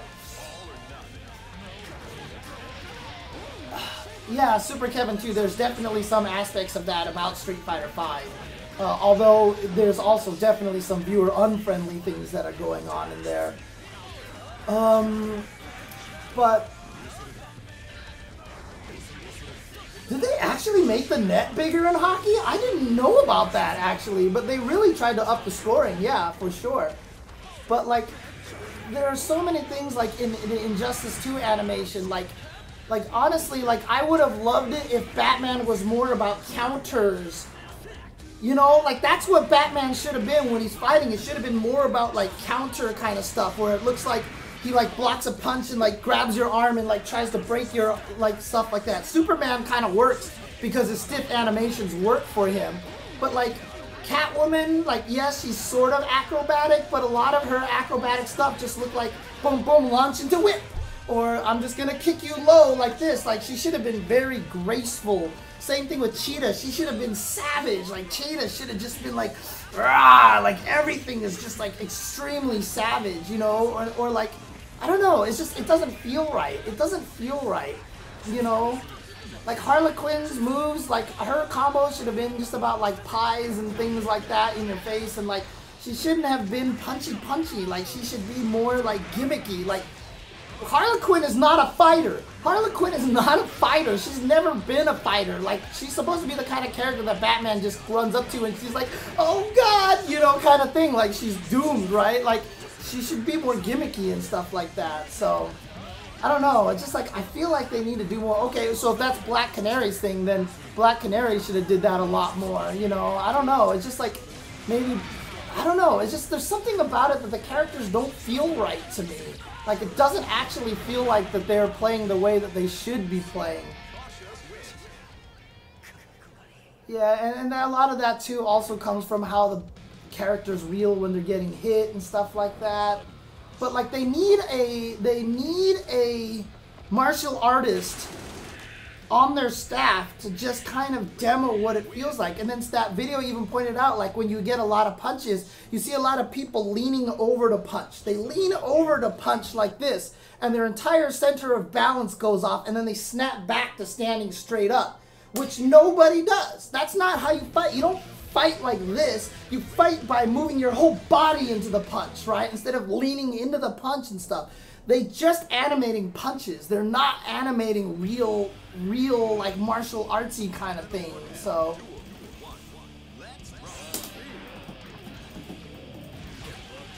oh god, that 2K is so good.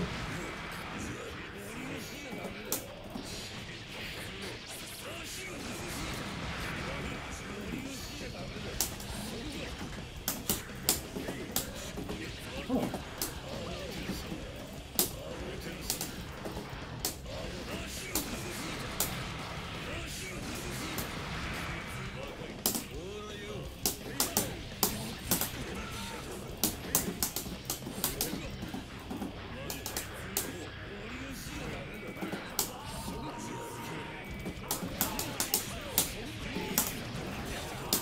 double tap.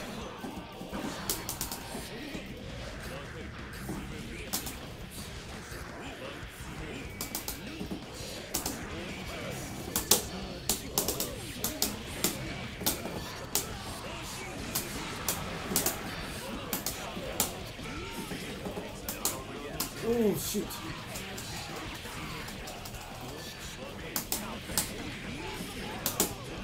Oh, shoot. I didn't have my YRC that I thought I had.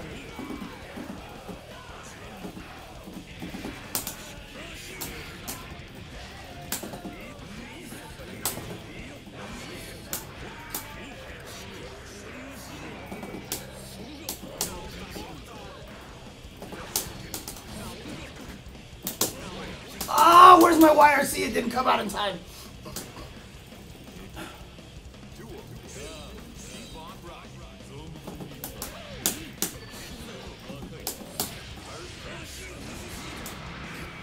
Oh, nice.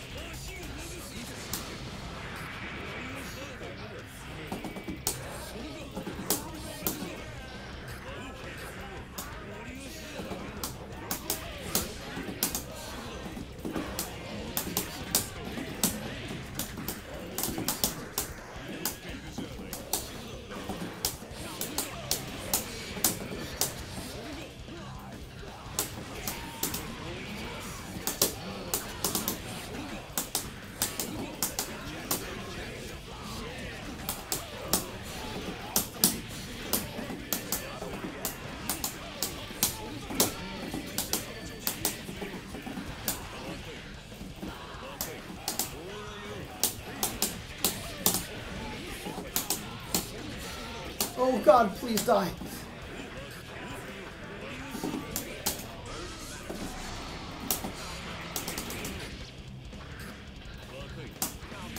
Oh, nice. Oh my God, I don't know how that happened.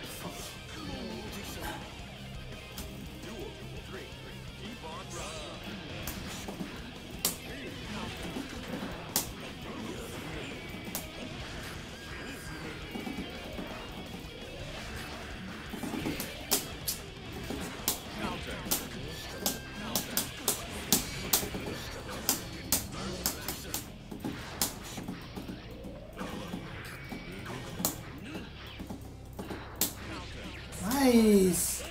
Nice.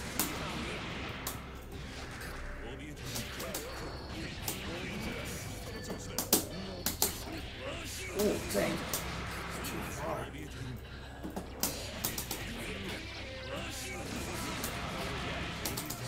Oh my God, I blocked the wrong way every single time.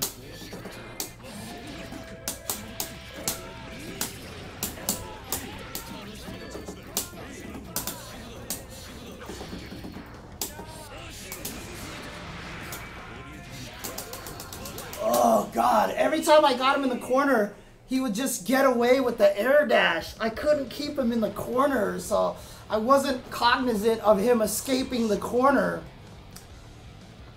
Ugh. So like every time I got him locked down, I was like, time to do the pressure was just jumping air dash out of there, and I couldn't keep him in the corner. I lost count too, actually. Something that I had to keep in mind. Just go for another one. Just go for another one. Don't worry about it. We're not that strict here. But yeah, I gotta keep that in mind. I just want to see, that was the problem of me not playing the two-player game. I just wanted to apply my pressure. I wasn't thinking about him trying to escape the corner, and he got out of the corner every single time. And so I'm not even trying to stop them. Yo, yeah, there's like 7,000 counters to it, but I'm just not thinking about it because I'm playing too much of a one-player game.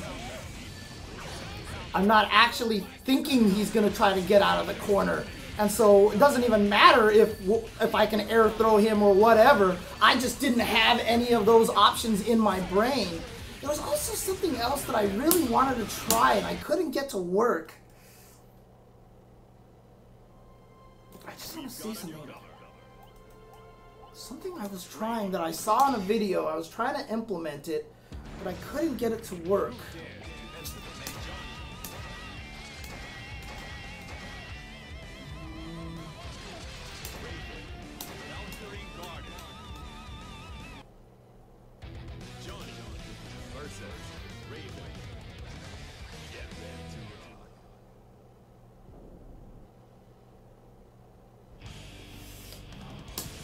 sequence here. Okay, so he's just doing.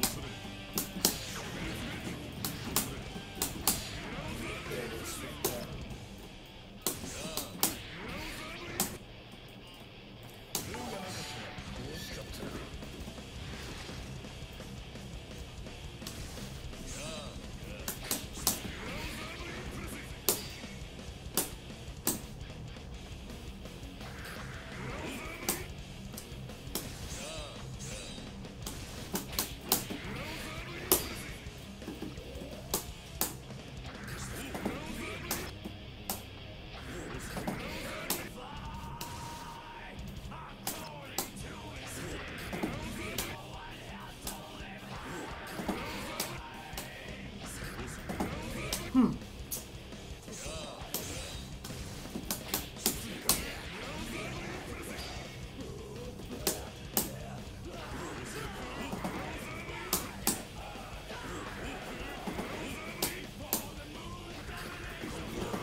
Yeah, I don't know. I saw a video where the Johnny ground dash over that move, the scratch.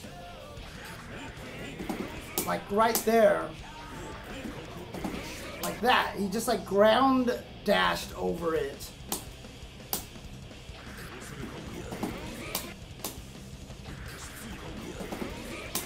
I could have sworn I saw that, but...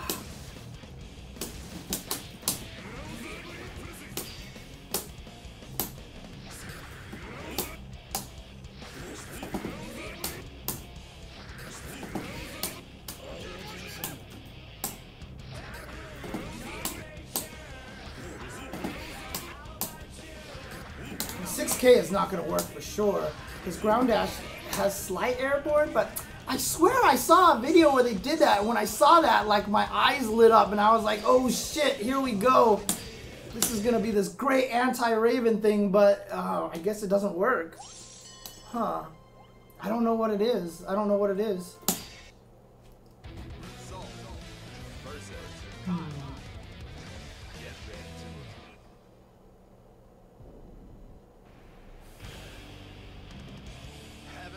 Hey, what's up, Hamad? Yeah, I mean, yeah, obviously you can blitz the swipe and everything like that, but that's not what I was concerned about. I saw that video where you could, like, dash through it. It was the craziest thing. Oh, I gotta do this again. And now he's got him in the corner. We go, and he's gonna catch him now, and then he gets to mix him in, and he slash. Alright, we're gonna go on round 2. And here we go. Oh, okay, he starts off with the slide. And now he's going to get him. Oh, he gets it down here. He's going to grab out with the music station. And here he goes. He's water. And he needs the pressure with the bend on the ball. He's going to have a nice uppercut over there. And he's trying to get the pressure. Look, almost on the side switch. But nice count over there. We got a purple RC, but it wasn't enough to save him. But now he's coming into the corner. And now he's got him. Oh, he can't make him with the counter to H. And it's not going to work. Okay, he's got the seal out there, but it's not going to do anything. And now he's trying to get. Oh, he's going to get with the fastener. Okay, but he drops his combo and he doesn't capture him. He's going to do the dust loop and everything. And here we go with the corner. And he gets the sweep in. Okay, here we go. I mean, he's going over there. He's getting by the pressure, but now he has no life left. Can he give him the life? He really needs to make this comeback, but he can't do it. He does it!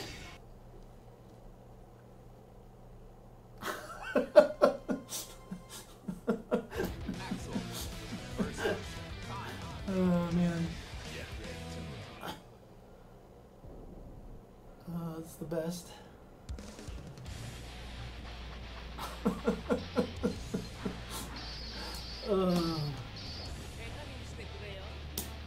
Instant Yozensan is tough. You have to practice that. You have to practice that.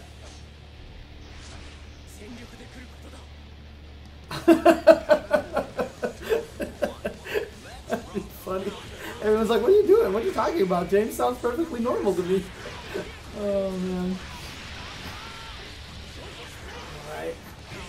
Oh, nice. Wake up, uppercut, gets him out of that situation. Yeah, you gotta recognize that. Shake out of the stagger. It's not a true combo. You can't shake out of that if you shake fast enough, but we are all not at that level quite yet. Just like instant blocking is not a thing that's on my mind.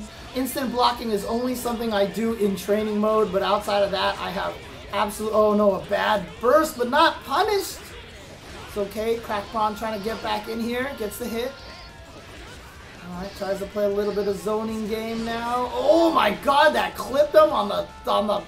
If he wasn't wearing that thing on his head probably would have been short enough to not get hit by that. Holy crap. Turn up the heat.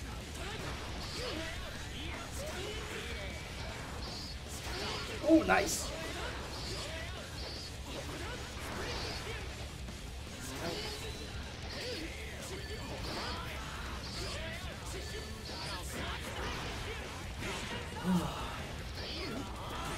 Yeah, I really need to instant block more. It's just not something I'm ever thinking of. Like, I haven't thought about instant blocking once this whole entire day until I just went into that training mode to test that Raven thing. But outside of that, I haven't instant blocked all day. Any instant blocks that I've done have all been accidental. It's just not something that's in my mind. Like, I have to somehow just put it into my head as something that I just gotta learn to do. Yeah, instant blocking online is super hard. That is true. That is true. Ino's neutral is really interesting, Docopolis. It's actually pretty defined. It's just basically get the hell away from them and throw out a note or do horizontal chemical love. Like, that's basically her neutral. Her neutral is to avoid neutral to get in and blow people up. You don't really have to play neutral with her, which is the interesting part.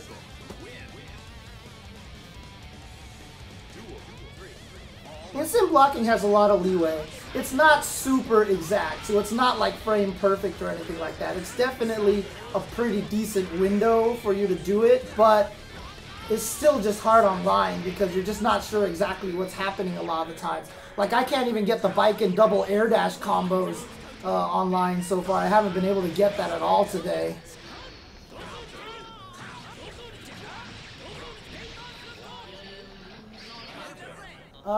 But are you thinking, Ursus, are you thinking of instant blocking or are you thinking about green blocking?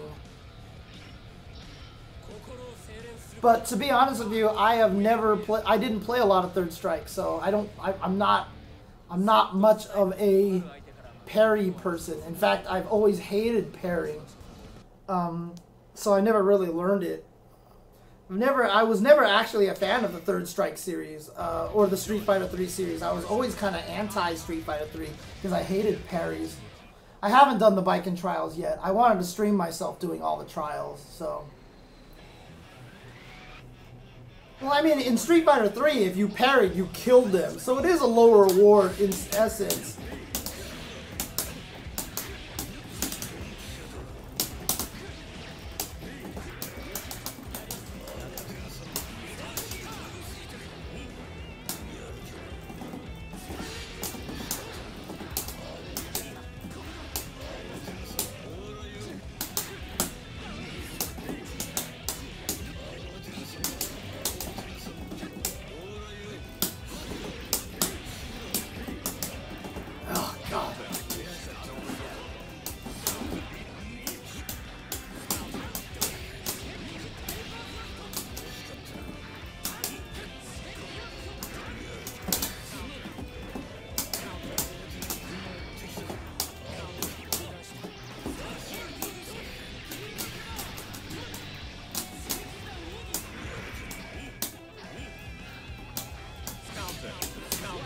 Oh my god, I don't even know how that happened.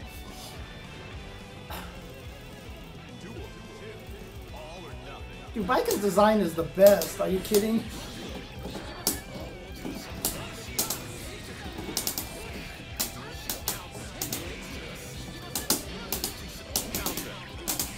Good god, what is going on?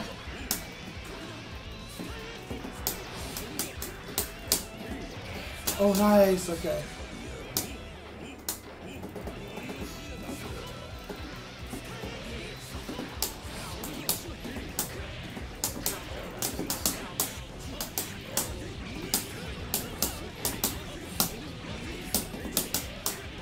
Why does he super jump?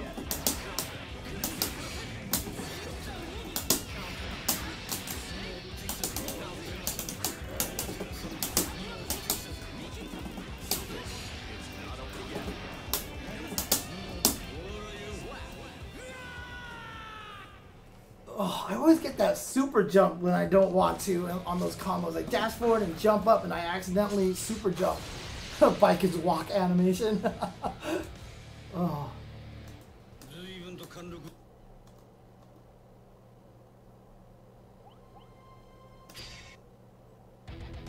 May. Hey, Dizzy's only like 4 years old, right? I mean, isn't that supposed to be the lore? She's supposed to be like a kid, basically. Heaven or hell. Duel. God.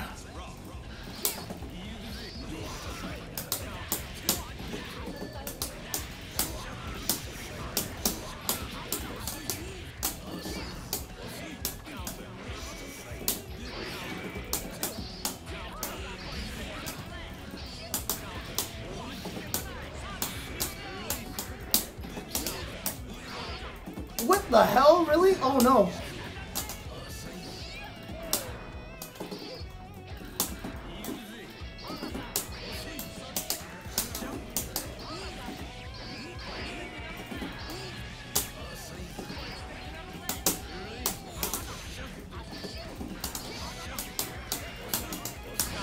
Oh God, what a trade.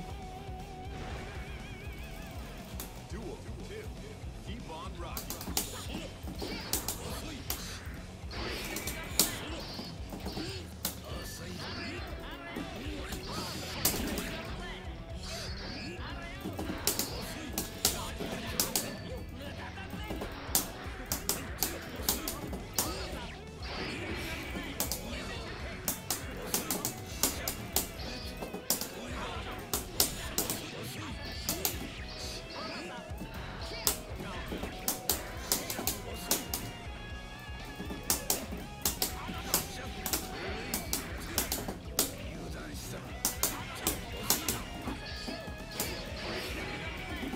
I really need to work on my throw combos.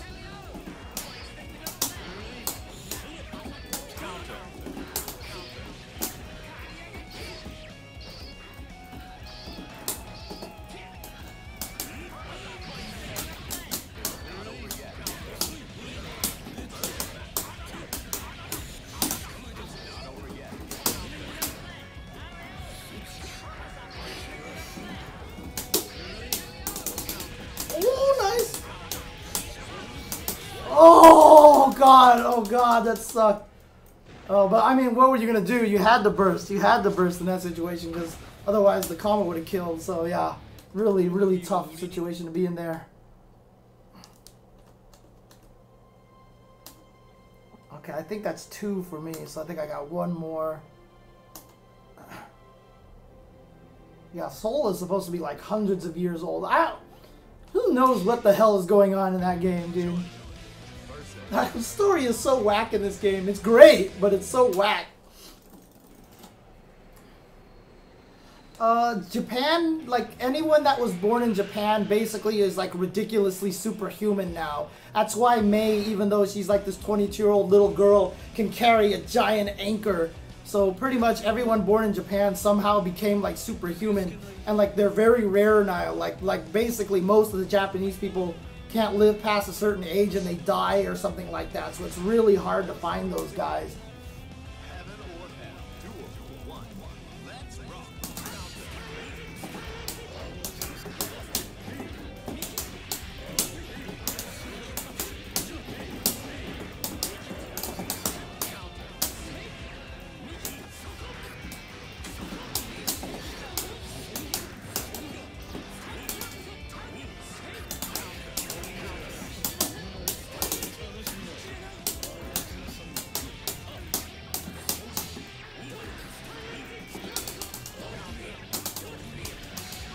Interesting, okay.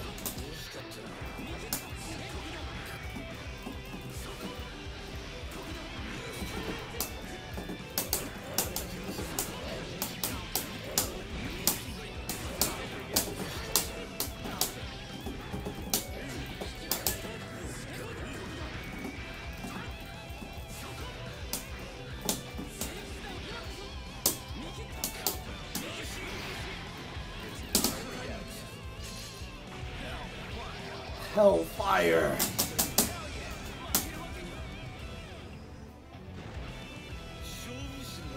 No, Kugi hasn't trained me since the last time he was here. Nice.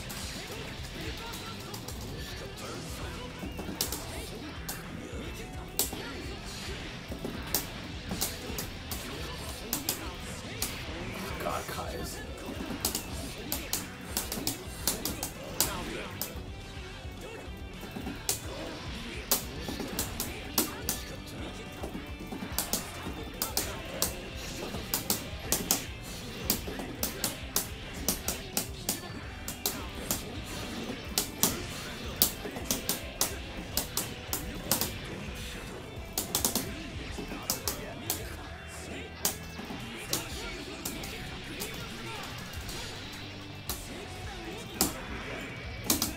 Nice.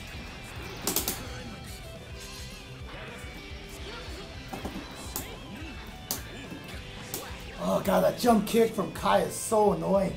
The fact that you can use the kick on the way up and still hit a button on the way down.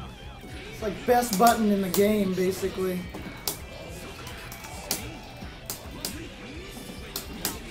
Oh my god!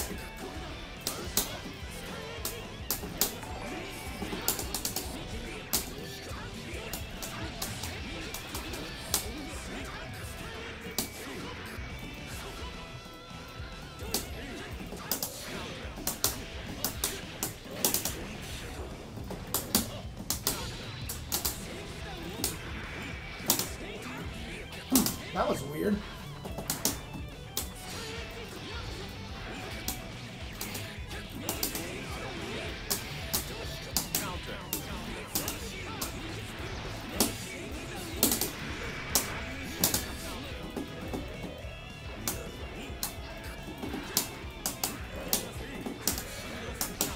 Oh, nice. That was crazy.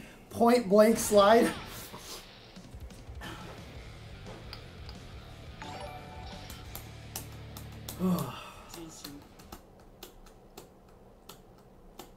He does say Trevor Hoffman, right? Trevor Hoffman? I told you that's what he says. Oh, it's low profile on frame 3. Interesting. Okay, I had no idea. I had no idea. Yeah, it seems like the key to using Kai is just Fireball YRC is the whole key. Because then it just makes it really hard to get in on his fireballs that way. You can kind of throw fireballs with impunity.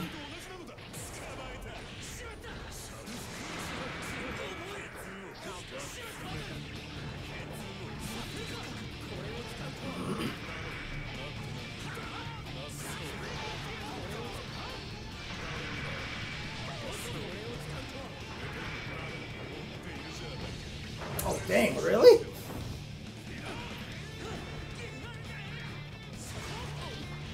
I don't know if Raven is all that different. I think he's still largely the same.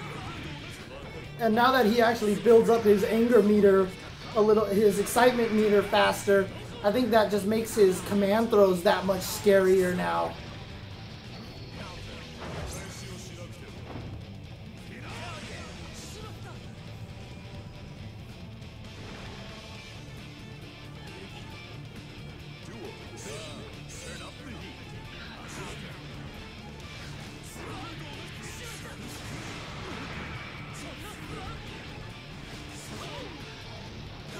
Oh, interesting. I didn't notice that, but when he hits you with those certain moves, you actually see the energy go into his excitement meter.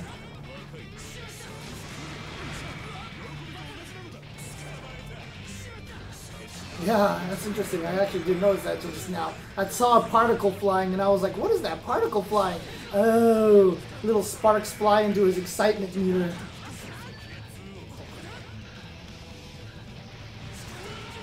Yeah, I mean, the stage is awesome, but I heard the stage causes slowdown online a little bit.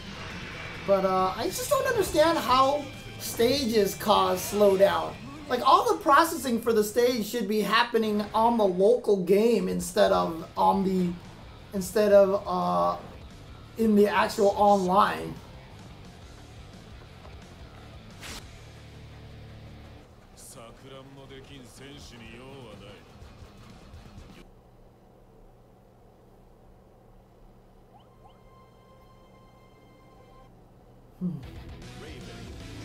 Was that game by Square Enix, Blue Shell? They announced that one girl in the green and like some other dude who kind of looks like a male Jam or something like that. I saw they announced a couple of characters. Right, exactly. I would just imagine the background shouldn't be causing the slowdown at all. Like, it doesn't make sense to me that background would cause the slowdown like that. Million Arthur fighting game, that's the one. Yeah. Okay. Yeah, that was the Square Enix one. Yes. It is that game from Square Enix. Yeah. It was the Million Arthur game where like every character is actually named Arthur or something like that. We also have to learn how to option select our throws too. Though I don't know what Eno would option select with her throws. Does he have a 6K? Does Eno have a 6K? If not, then she would be option selecting her throws with kick. Because they gave her a 6S now, which is the upward angle guitar laser. So she has the new normal, so she can't option select throws with the slash button anymore. No, Guilty Gear does not use rollback code. They use delay code. They use frame delay. That's why when you play Versus, you see the frame delay listed at the top of it. So your inputs are actually just registered a little bit slower. But their netcode is actually really good, so it's not too bad unless it's like coast to coast, then it's really bad.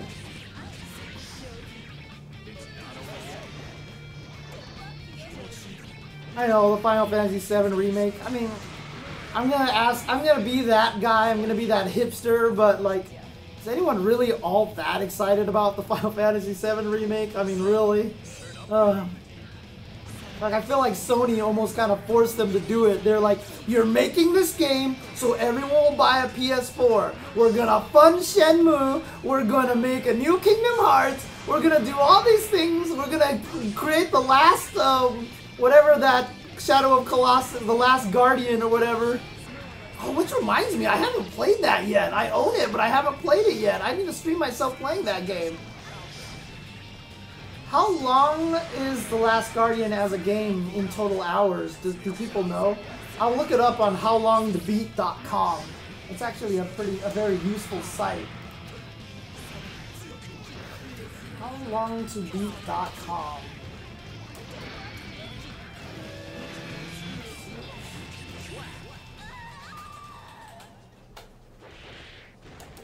Oh, about 12 hours. So I could probably stream it in like 2 days, like in a weekend or something like that. I could probably do it. But yeah, they say completionist is 15 hours. Main story is 12 hours. Yeah, I'll have to do that then. I can stream that. I could probably stream the new Shantae game as well.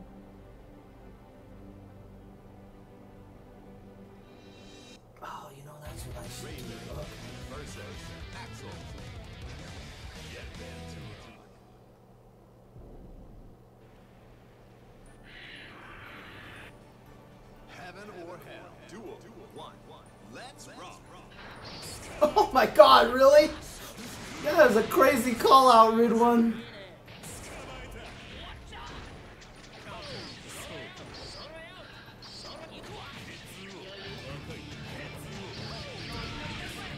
The Half Genie Hero, yeah, I have it on the Wii U, but I wanna. That takes like 6 hours to beat as well, unless you're a completionist, because I always know those games have a lot of things to collect.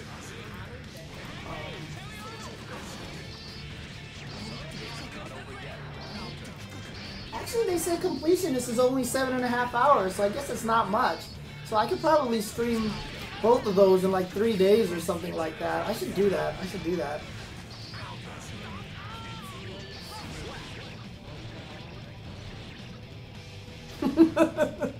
It's okay, VTN Wesley. We're not used to these newfangled technology. Now, you're not even old. You're still a baby. 35 is still a baby. You're not an old man like me. Yeah, Lamar, I know that game is going to be interesting for me because, like, I'm an animal lover. I love cats and I love dogs, and I know that Last Guardian is going to tug at the animal heartstrings, and that's why it terrifies me. But I will definitely try to play it. I still need to finish Breath of the Wild, and I have, like, not played, what do you call it, freaking Metal Gear Solid 5 in a long, long time.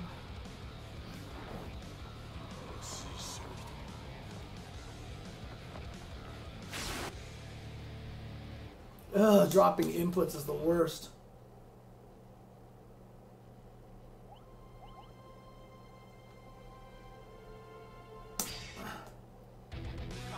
Kai. Johnny. So, bad guy.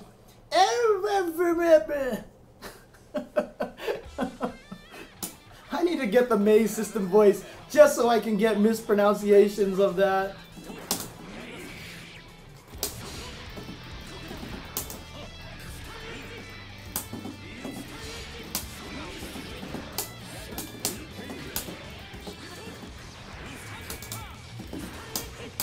Whoa, other side.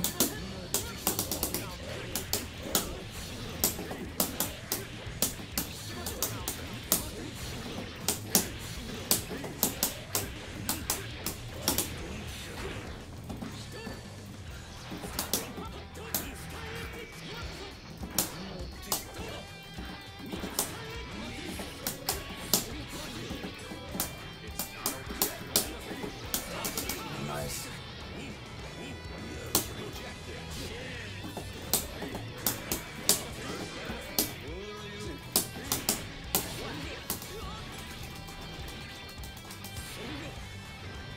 Persona 5, I've heard everybody streamed it already, so I don't know if it really matters all that much.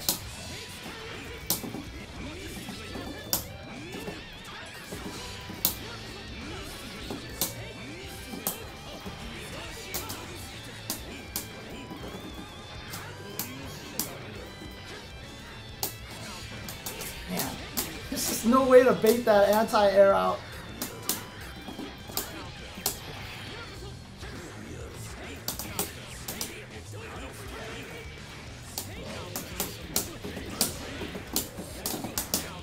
Nice! Oh, I stopped green blocking too early. Stop green blocking too early. Johnny needs a better jump attack, man.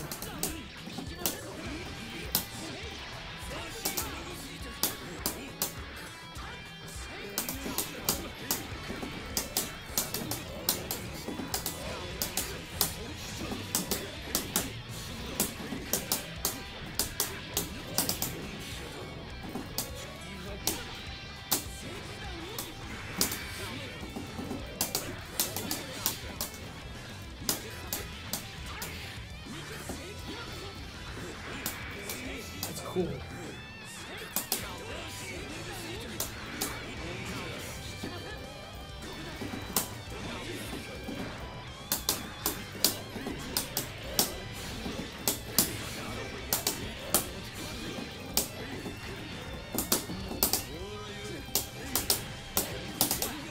Ugh.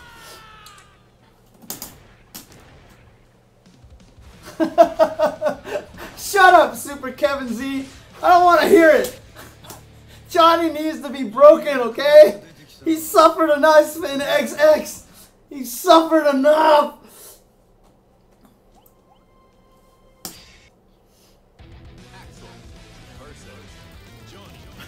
Oh, man. No, actually, you know what? He was bursting at beautiful moments because even though it was making me whiff, he would make sure I use my misfinder to use my to use up my coin.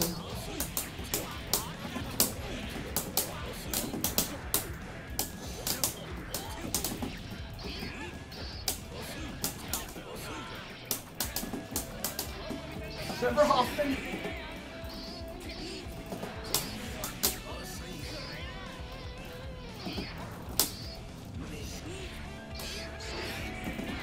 That was a waste.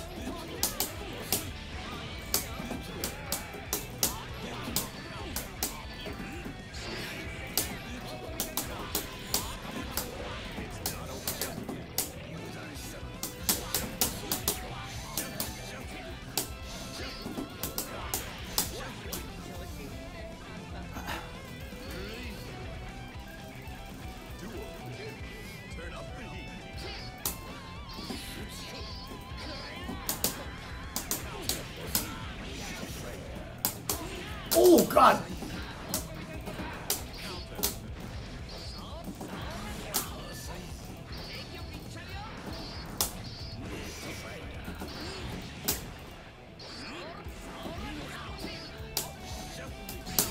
Oh.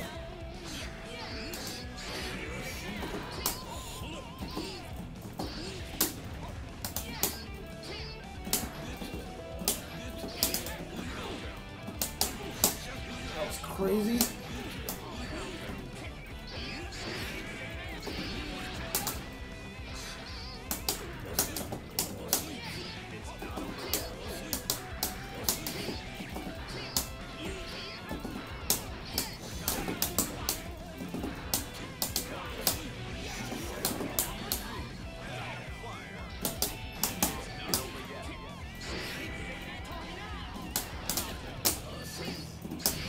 Oh God, God.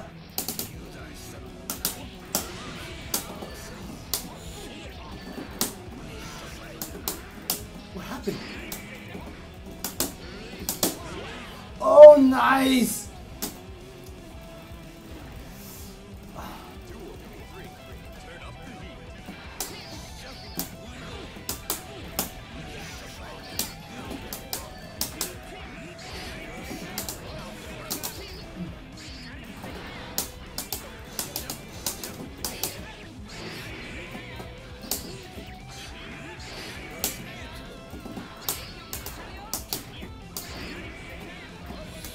What the hell?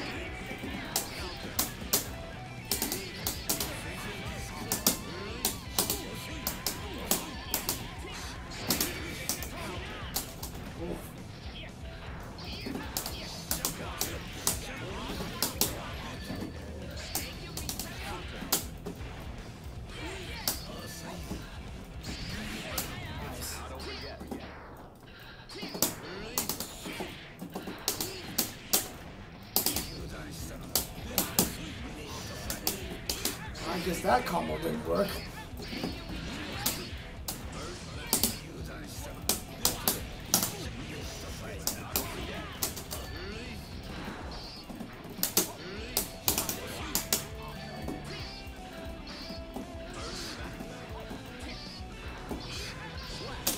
God, I can't get away. I was just trying to build another meter for YRC and I couldn't do it.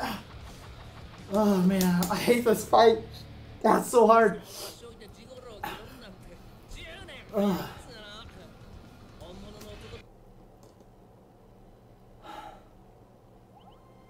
So much work trying to get in on that character, Jesus.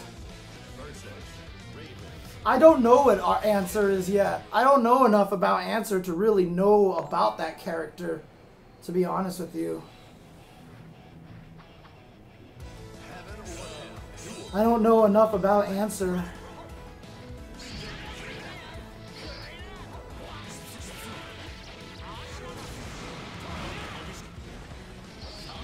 I'm not sure what he's supposed to do yet.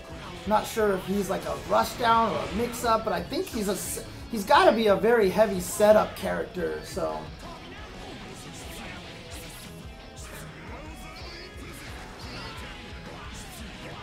this fight is tough for Axel because he's so good at keep away, but I feel like Raven's better at it. So I feel like that really hurts a lot of Axel's game plan in this game, in this matchup.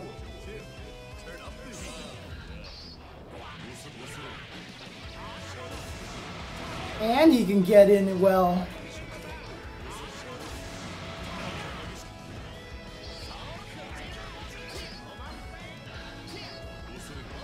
Which version she could Yozen-san to the top of the screen like Storm?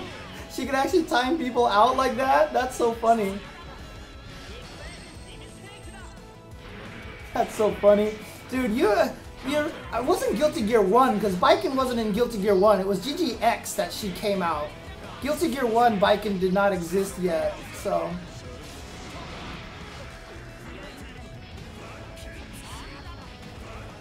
Nice. She was in the original Guilty Gear?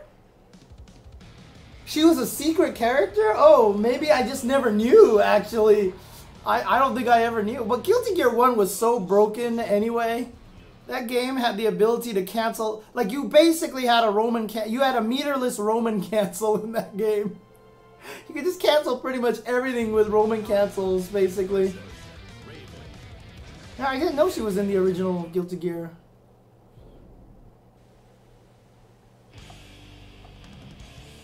Heaven or hell. Duel 1. Let's rock.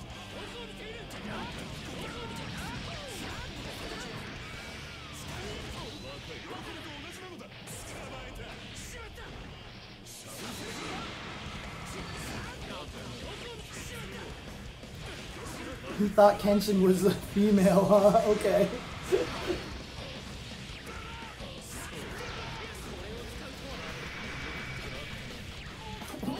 Bridget could time out too? An accent chord?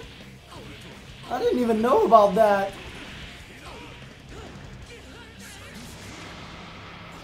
Oh, Viking was a boss character? Interesting, okay.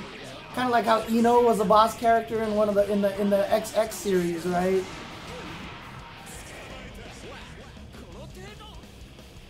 Ugh, Raven.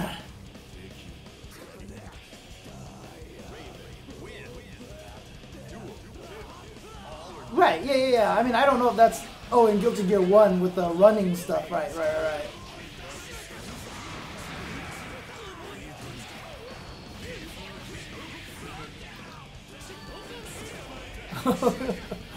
It's so sad because I actually don't know anything about Kenshin, so... I don't know what Kenshin looks like. I don't know what the story of Kenshin is. I'm not even sure if it's a movie or if it's an anime or if it's a manga or if it's a cartoon or what it is. No, Fafnir didn't exist in a lot of those games, I think. He got it later on in maybe X, I think it was.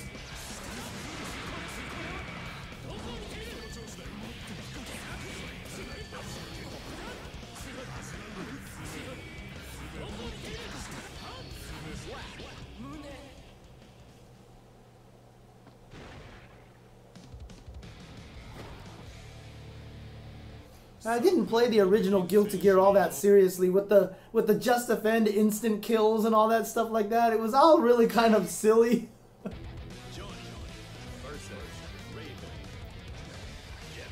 Ugh, it sucks. Yeah, I mean, this is all I've played really is online, so this is all I've gotten used to. So I really had no choice.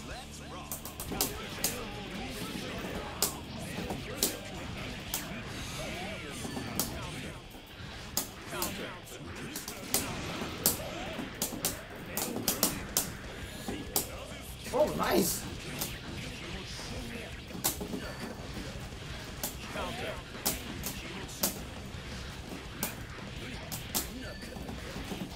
God, that thing reaches so far. Why?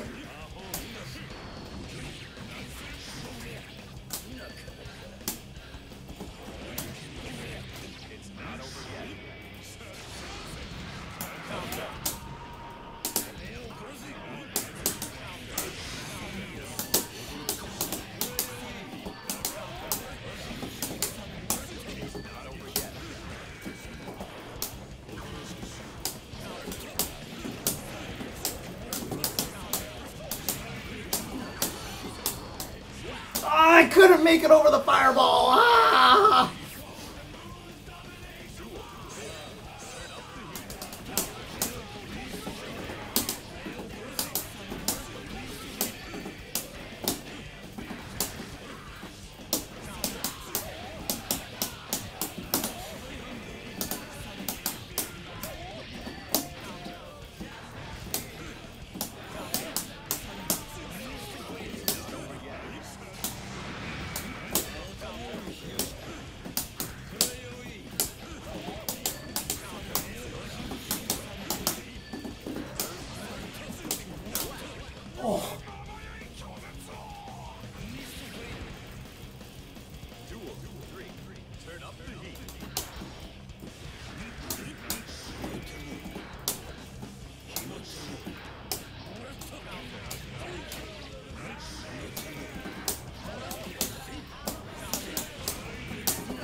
Oh my god! Oh my god! Oh.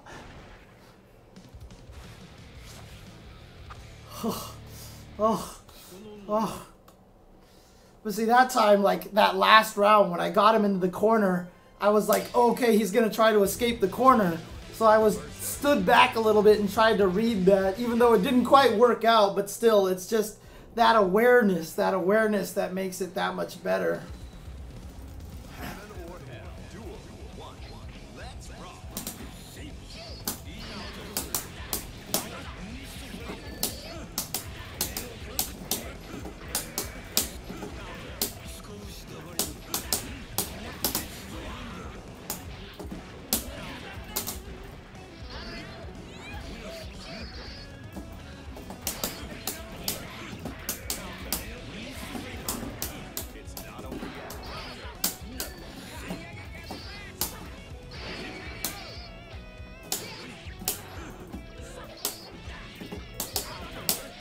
Ah, dang it.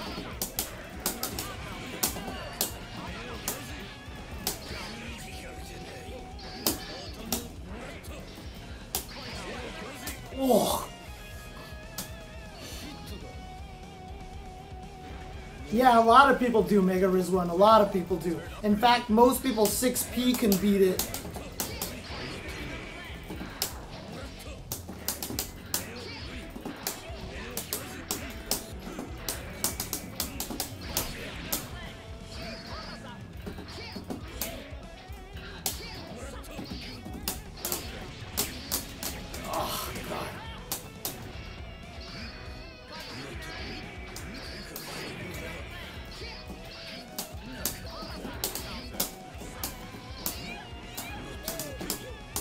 Oh my god, my kick went under his.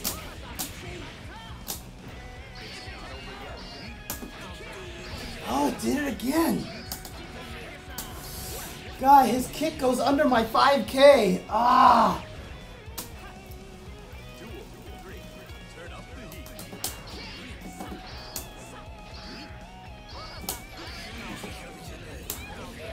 Oh, what the hell?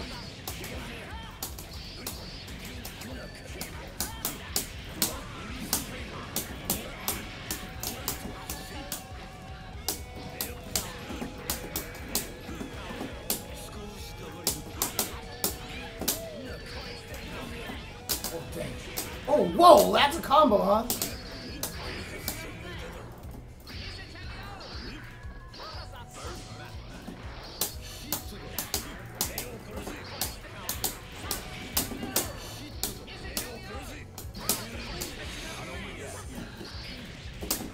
Huh.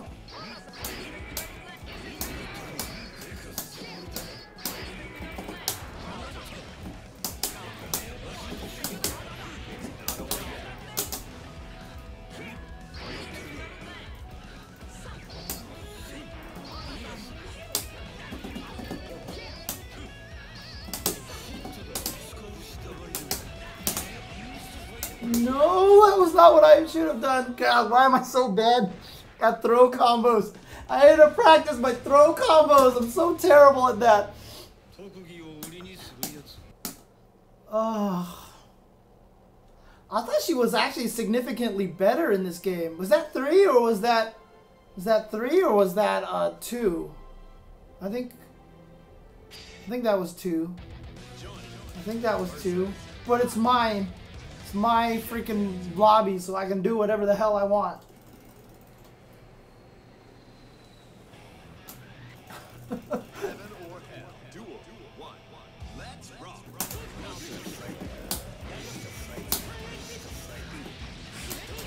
Jumping kick. I have nightmares about that jumping kick from when my friend used to play this game.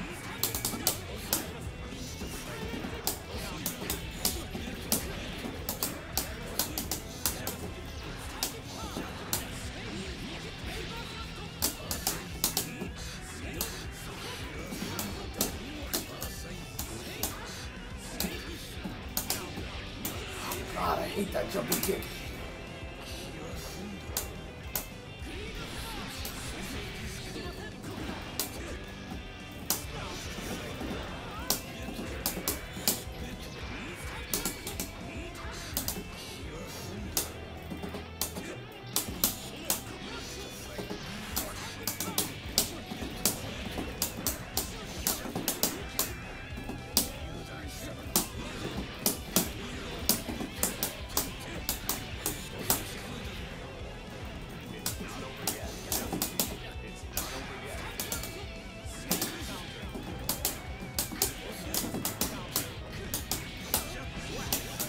Ooh.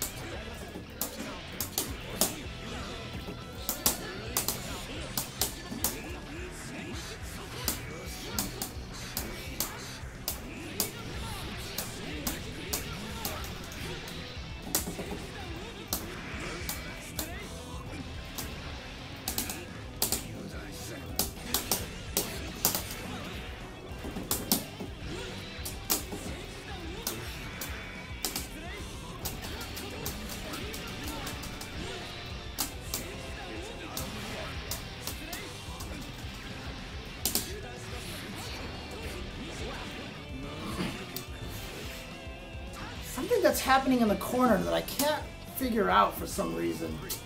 Oh, that's right, that's what it is.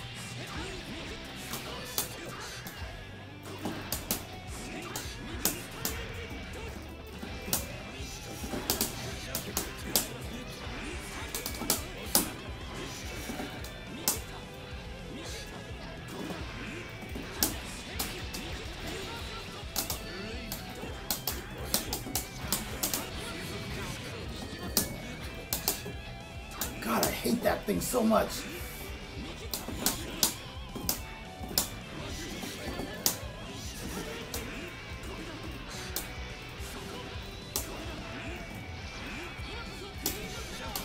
What the hell just happened? What the hell move did I come out with?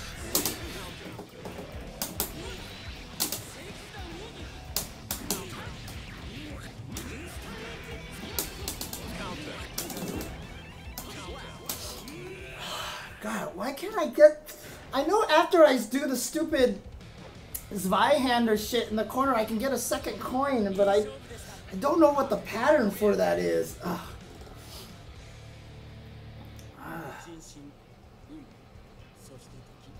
That jumping kick, man. My friend used to abuse the hell out of that jumping kick with Kai. This jumping kick, backdash. Jumping kick, backdash. If I dash forward, jumping kick, he would air dash the other direction. Like, I could never chase him down. Like, he's never... And that, like, beats every air-to-air humanly imaginable. Because Johnny is super execution heavy and the miscancel stuff was awesome. Like, as soon as I found out he had that miscancel pressure, that's all I wanted to do with him was do miscancel stuff. So, I mean, it's funny because everyone thinks that my type is not Johnny, but, like, my first main in Street Fighter 2 was, like, Honda, and then I was a Zangief player in Hyper Fighting, and I used Sodom in Alpha 1, like... I don't know, like, everyone thinks I want to just use the girl characters, but I actually use a lot of different kind of characters. And even, in fact, even though Felicia is like one of my favorite characters, I barely used her. In the second Darkstalkers, I was a pure Bishaman player. And in Vampire Savior, I was a Anacharis player mostly, so...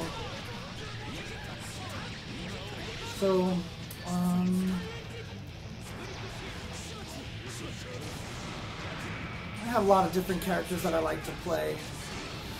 As long as they're execution heavy, as long as they've got something to do so it makes like you feel like you're doing something, I like to use that character. Or a grappler. That's basically the two categories. And the reason why I like grapplers is because grapplers have to move forward the entire time. I like characters that are always moving forward, that are always on the offense.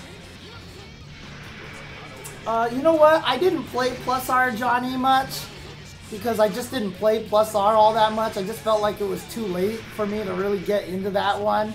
And that game, I don't know, Plus R felt really wonky to me. There was something about the game that I wasn't such a huge fan of. Like, I didn't like a lot of the changes that they made. And then, I don't know, like, knowing that Xrd was coming out and there was going to be no more Force Roman cancels and all that stuff like that, just kind of made me not want to play Plus R that much. I have no knowledge of Tekken at all. When I played Tekken in Tekken 5, which is the only Tekken that I played, my main was Roger. And Roger's not in the game, so I basically have no one left to play at this point in time. Heaven or hell. Duel 1. Let's rock. Like, Jetta's a shame because Jetta's cool, but he was never very good, I felt like. Well, actually, no, he kind of... I can't remember. Like, I don't think Jetta was ever really strong in Vampire Savior.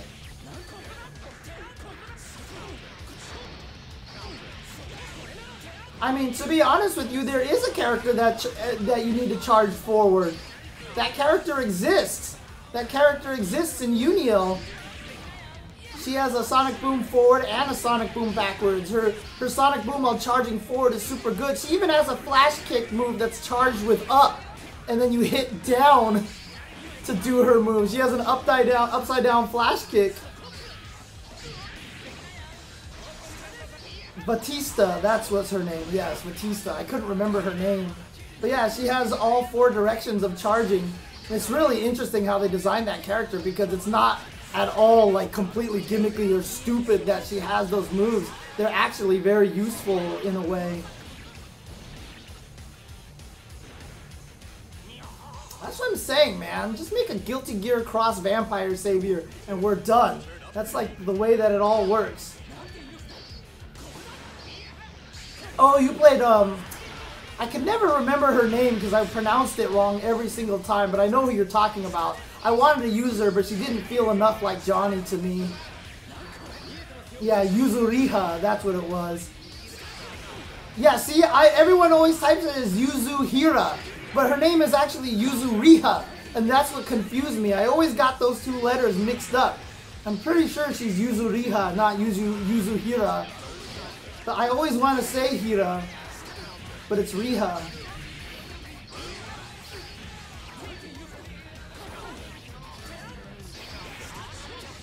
Oh, what's up, Kyobi? What's going on? You're come to hang out.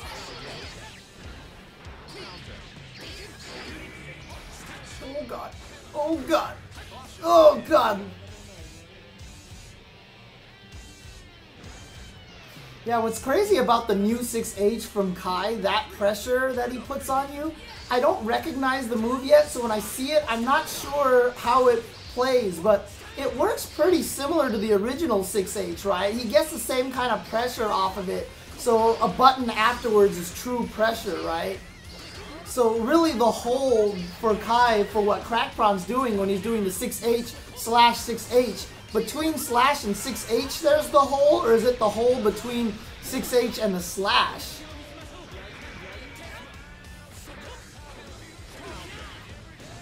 Oh, if Melty is your game, you should 100% be playing Uniel when that comes out. You will enjoy that a lot because it's made by the same group, right? Huge nerf. I'm not sure if you're being sarcastic or if you're being true. If you're being honest that you think it's a huge nerf that it went from +11 to +12. Yeah, the hole is in between the slash and the heavy slash.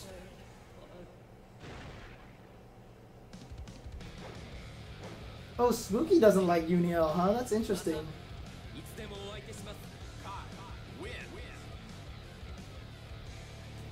I mean, it's a nerf by 1 frame, right? But I mean, it's not a huge nerf.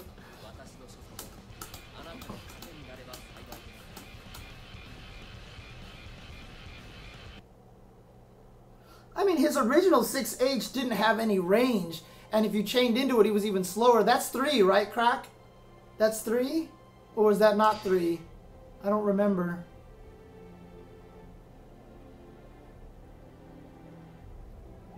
Yeah, there you go. Oh shit, it's 8:30. Okay.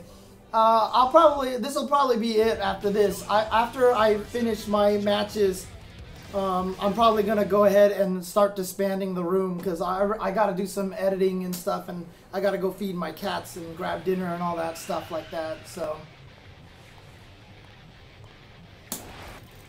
Oh, you already took off, huh, Crack? Okay.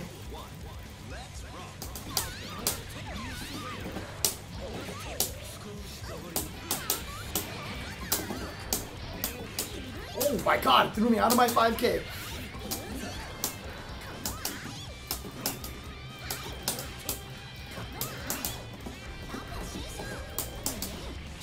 Nice!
I don't go to Wednesday night fights. I haven't made it in a long time, so.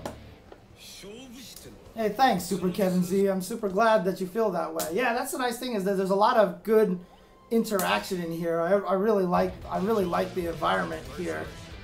I'm just sad that there's not as many people who like come to watch and stuff like that. Like, it just makes me sad that Guilty Gear doesn't have that drawing power. You know, that you get a lot of people watching.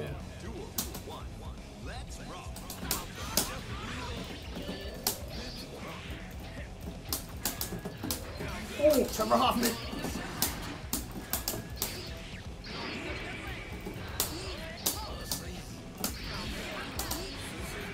Oh, nice. Oh, God, that chased me down.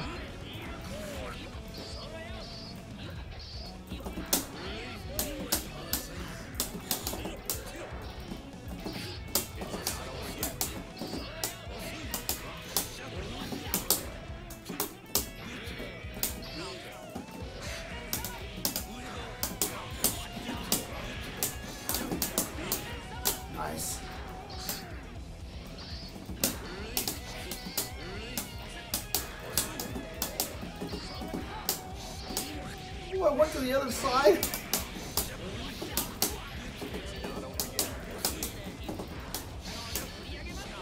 Oh, that was supposed to be a throw. That was supposed to be a throw.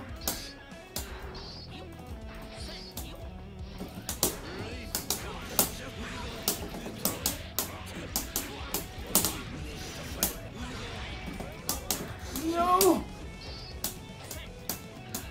Ah, God! You made me green block the wrong way.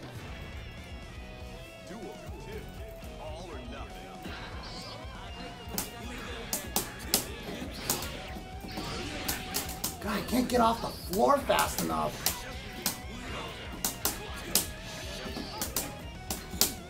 Oh my God.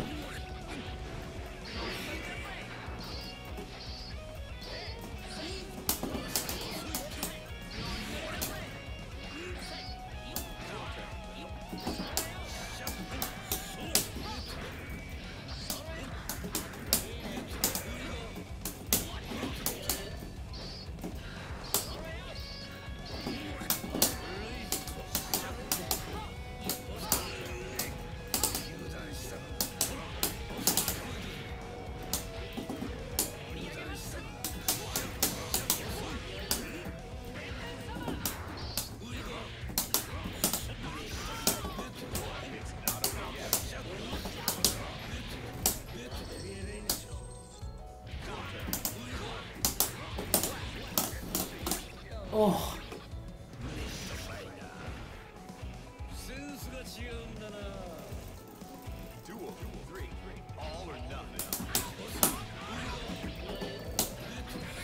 I did not know which way to block.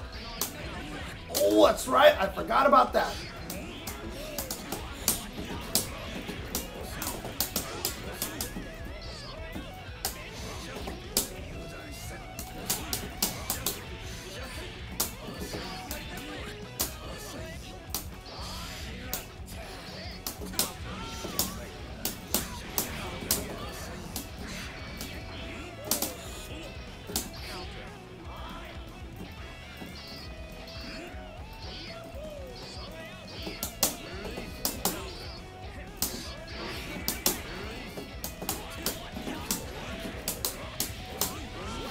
Oh, God.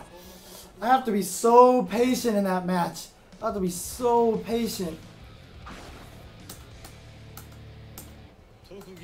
Yeah, I know. Games are barely in the mainstream media. Anybody who thinks that like video games are like some sort of big major thing right now is still a little bit disillusioned. Oh, that coin during that wake up super, yeah. That sucked. Because that kept my pressure going. Otherwise, you should have been able to push me away and get all started again.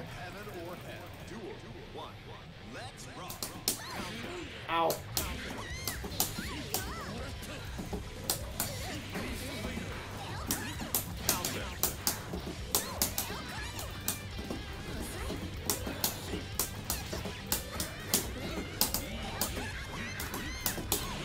Oh, what the hell?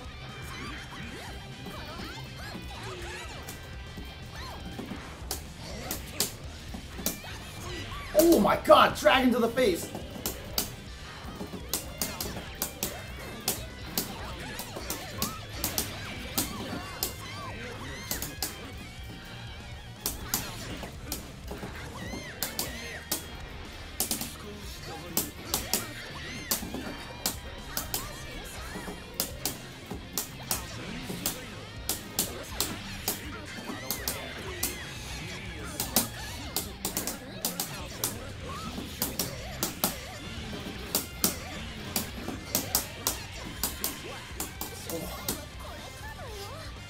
Oh, good games, Nuncon. Good games.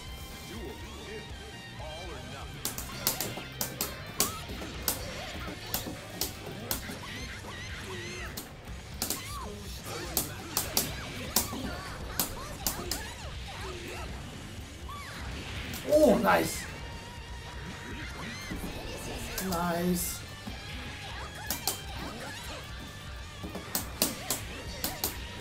Oh, that reach?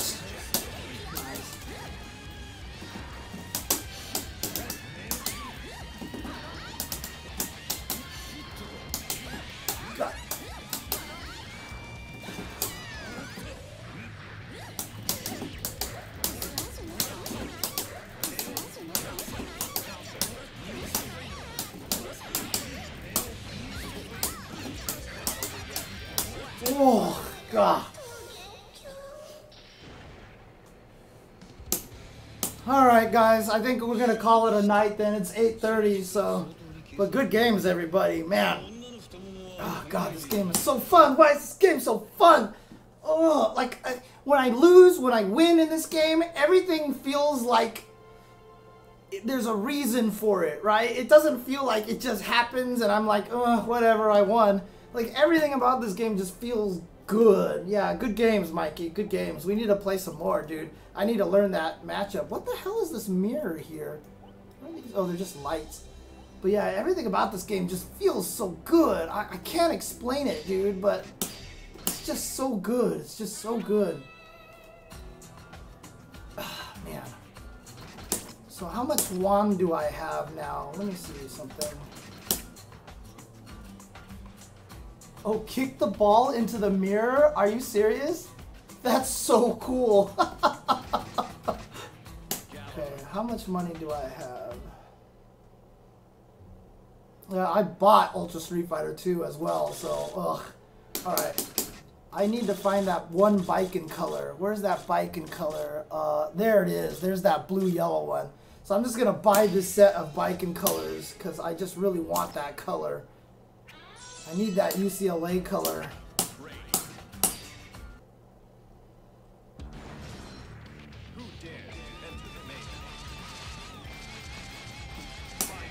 I mean, I like Lakers biking and all, but...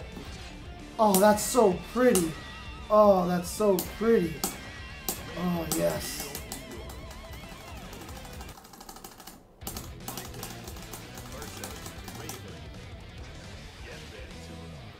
Biking. Yosenzen! Oh, God, look at that. It's so pretty. I gotta learn biking better. I have basically no neutral with this character, so I gotta learn this character. But I do like this character, so. USF2. USF2 is not going to revive anything. That game is just crazy. So, yeah, when I tried to get some more biking colors, I went fishing a couple of times and I got no biking colors and no answer colors. So I was like, yeah, whatever.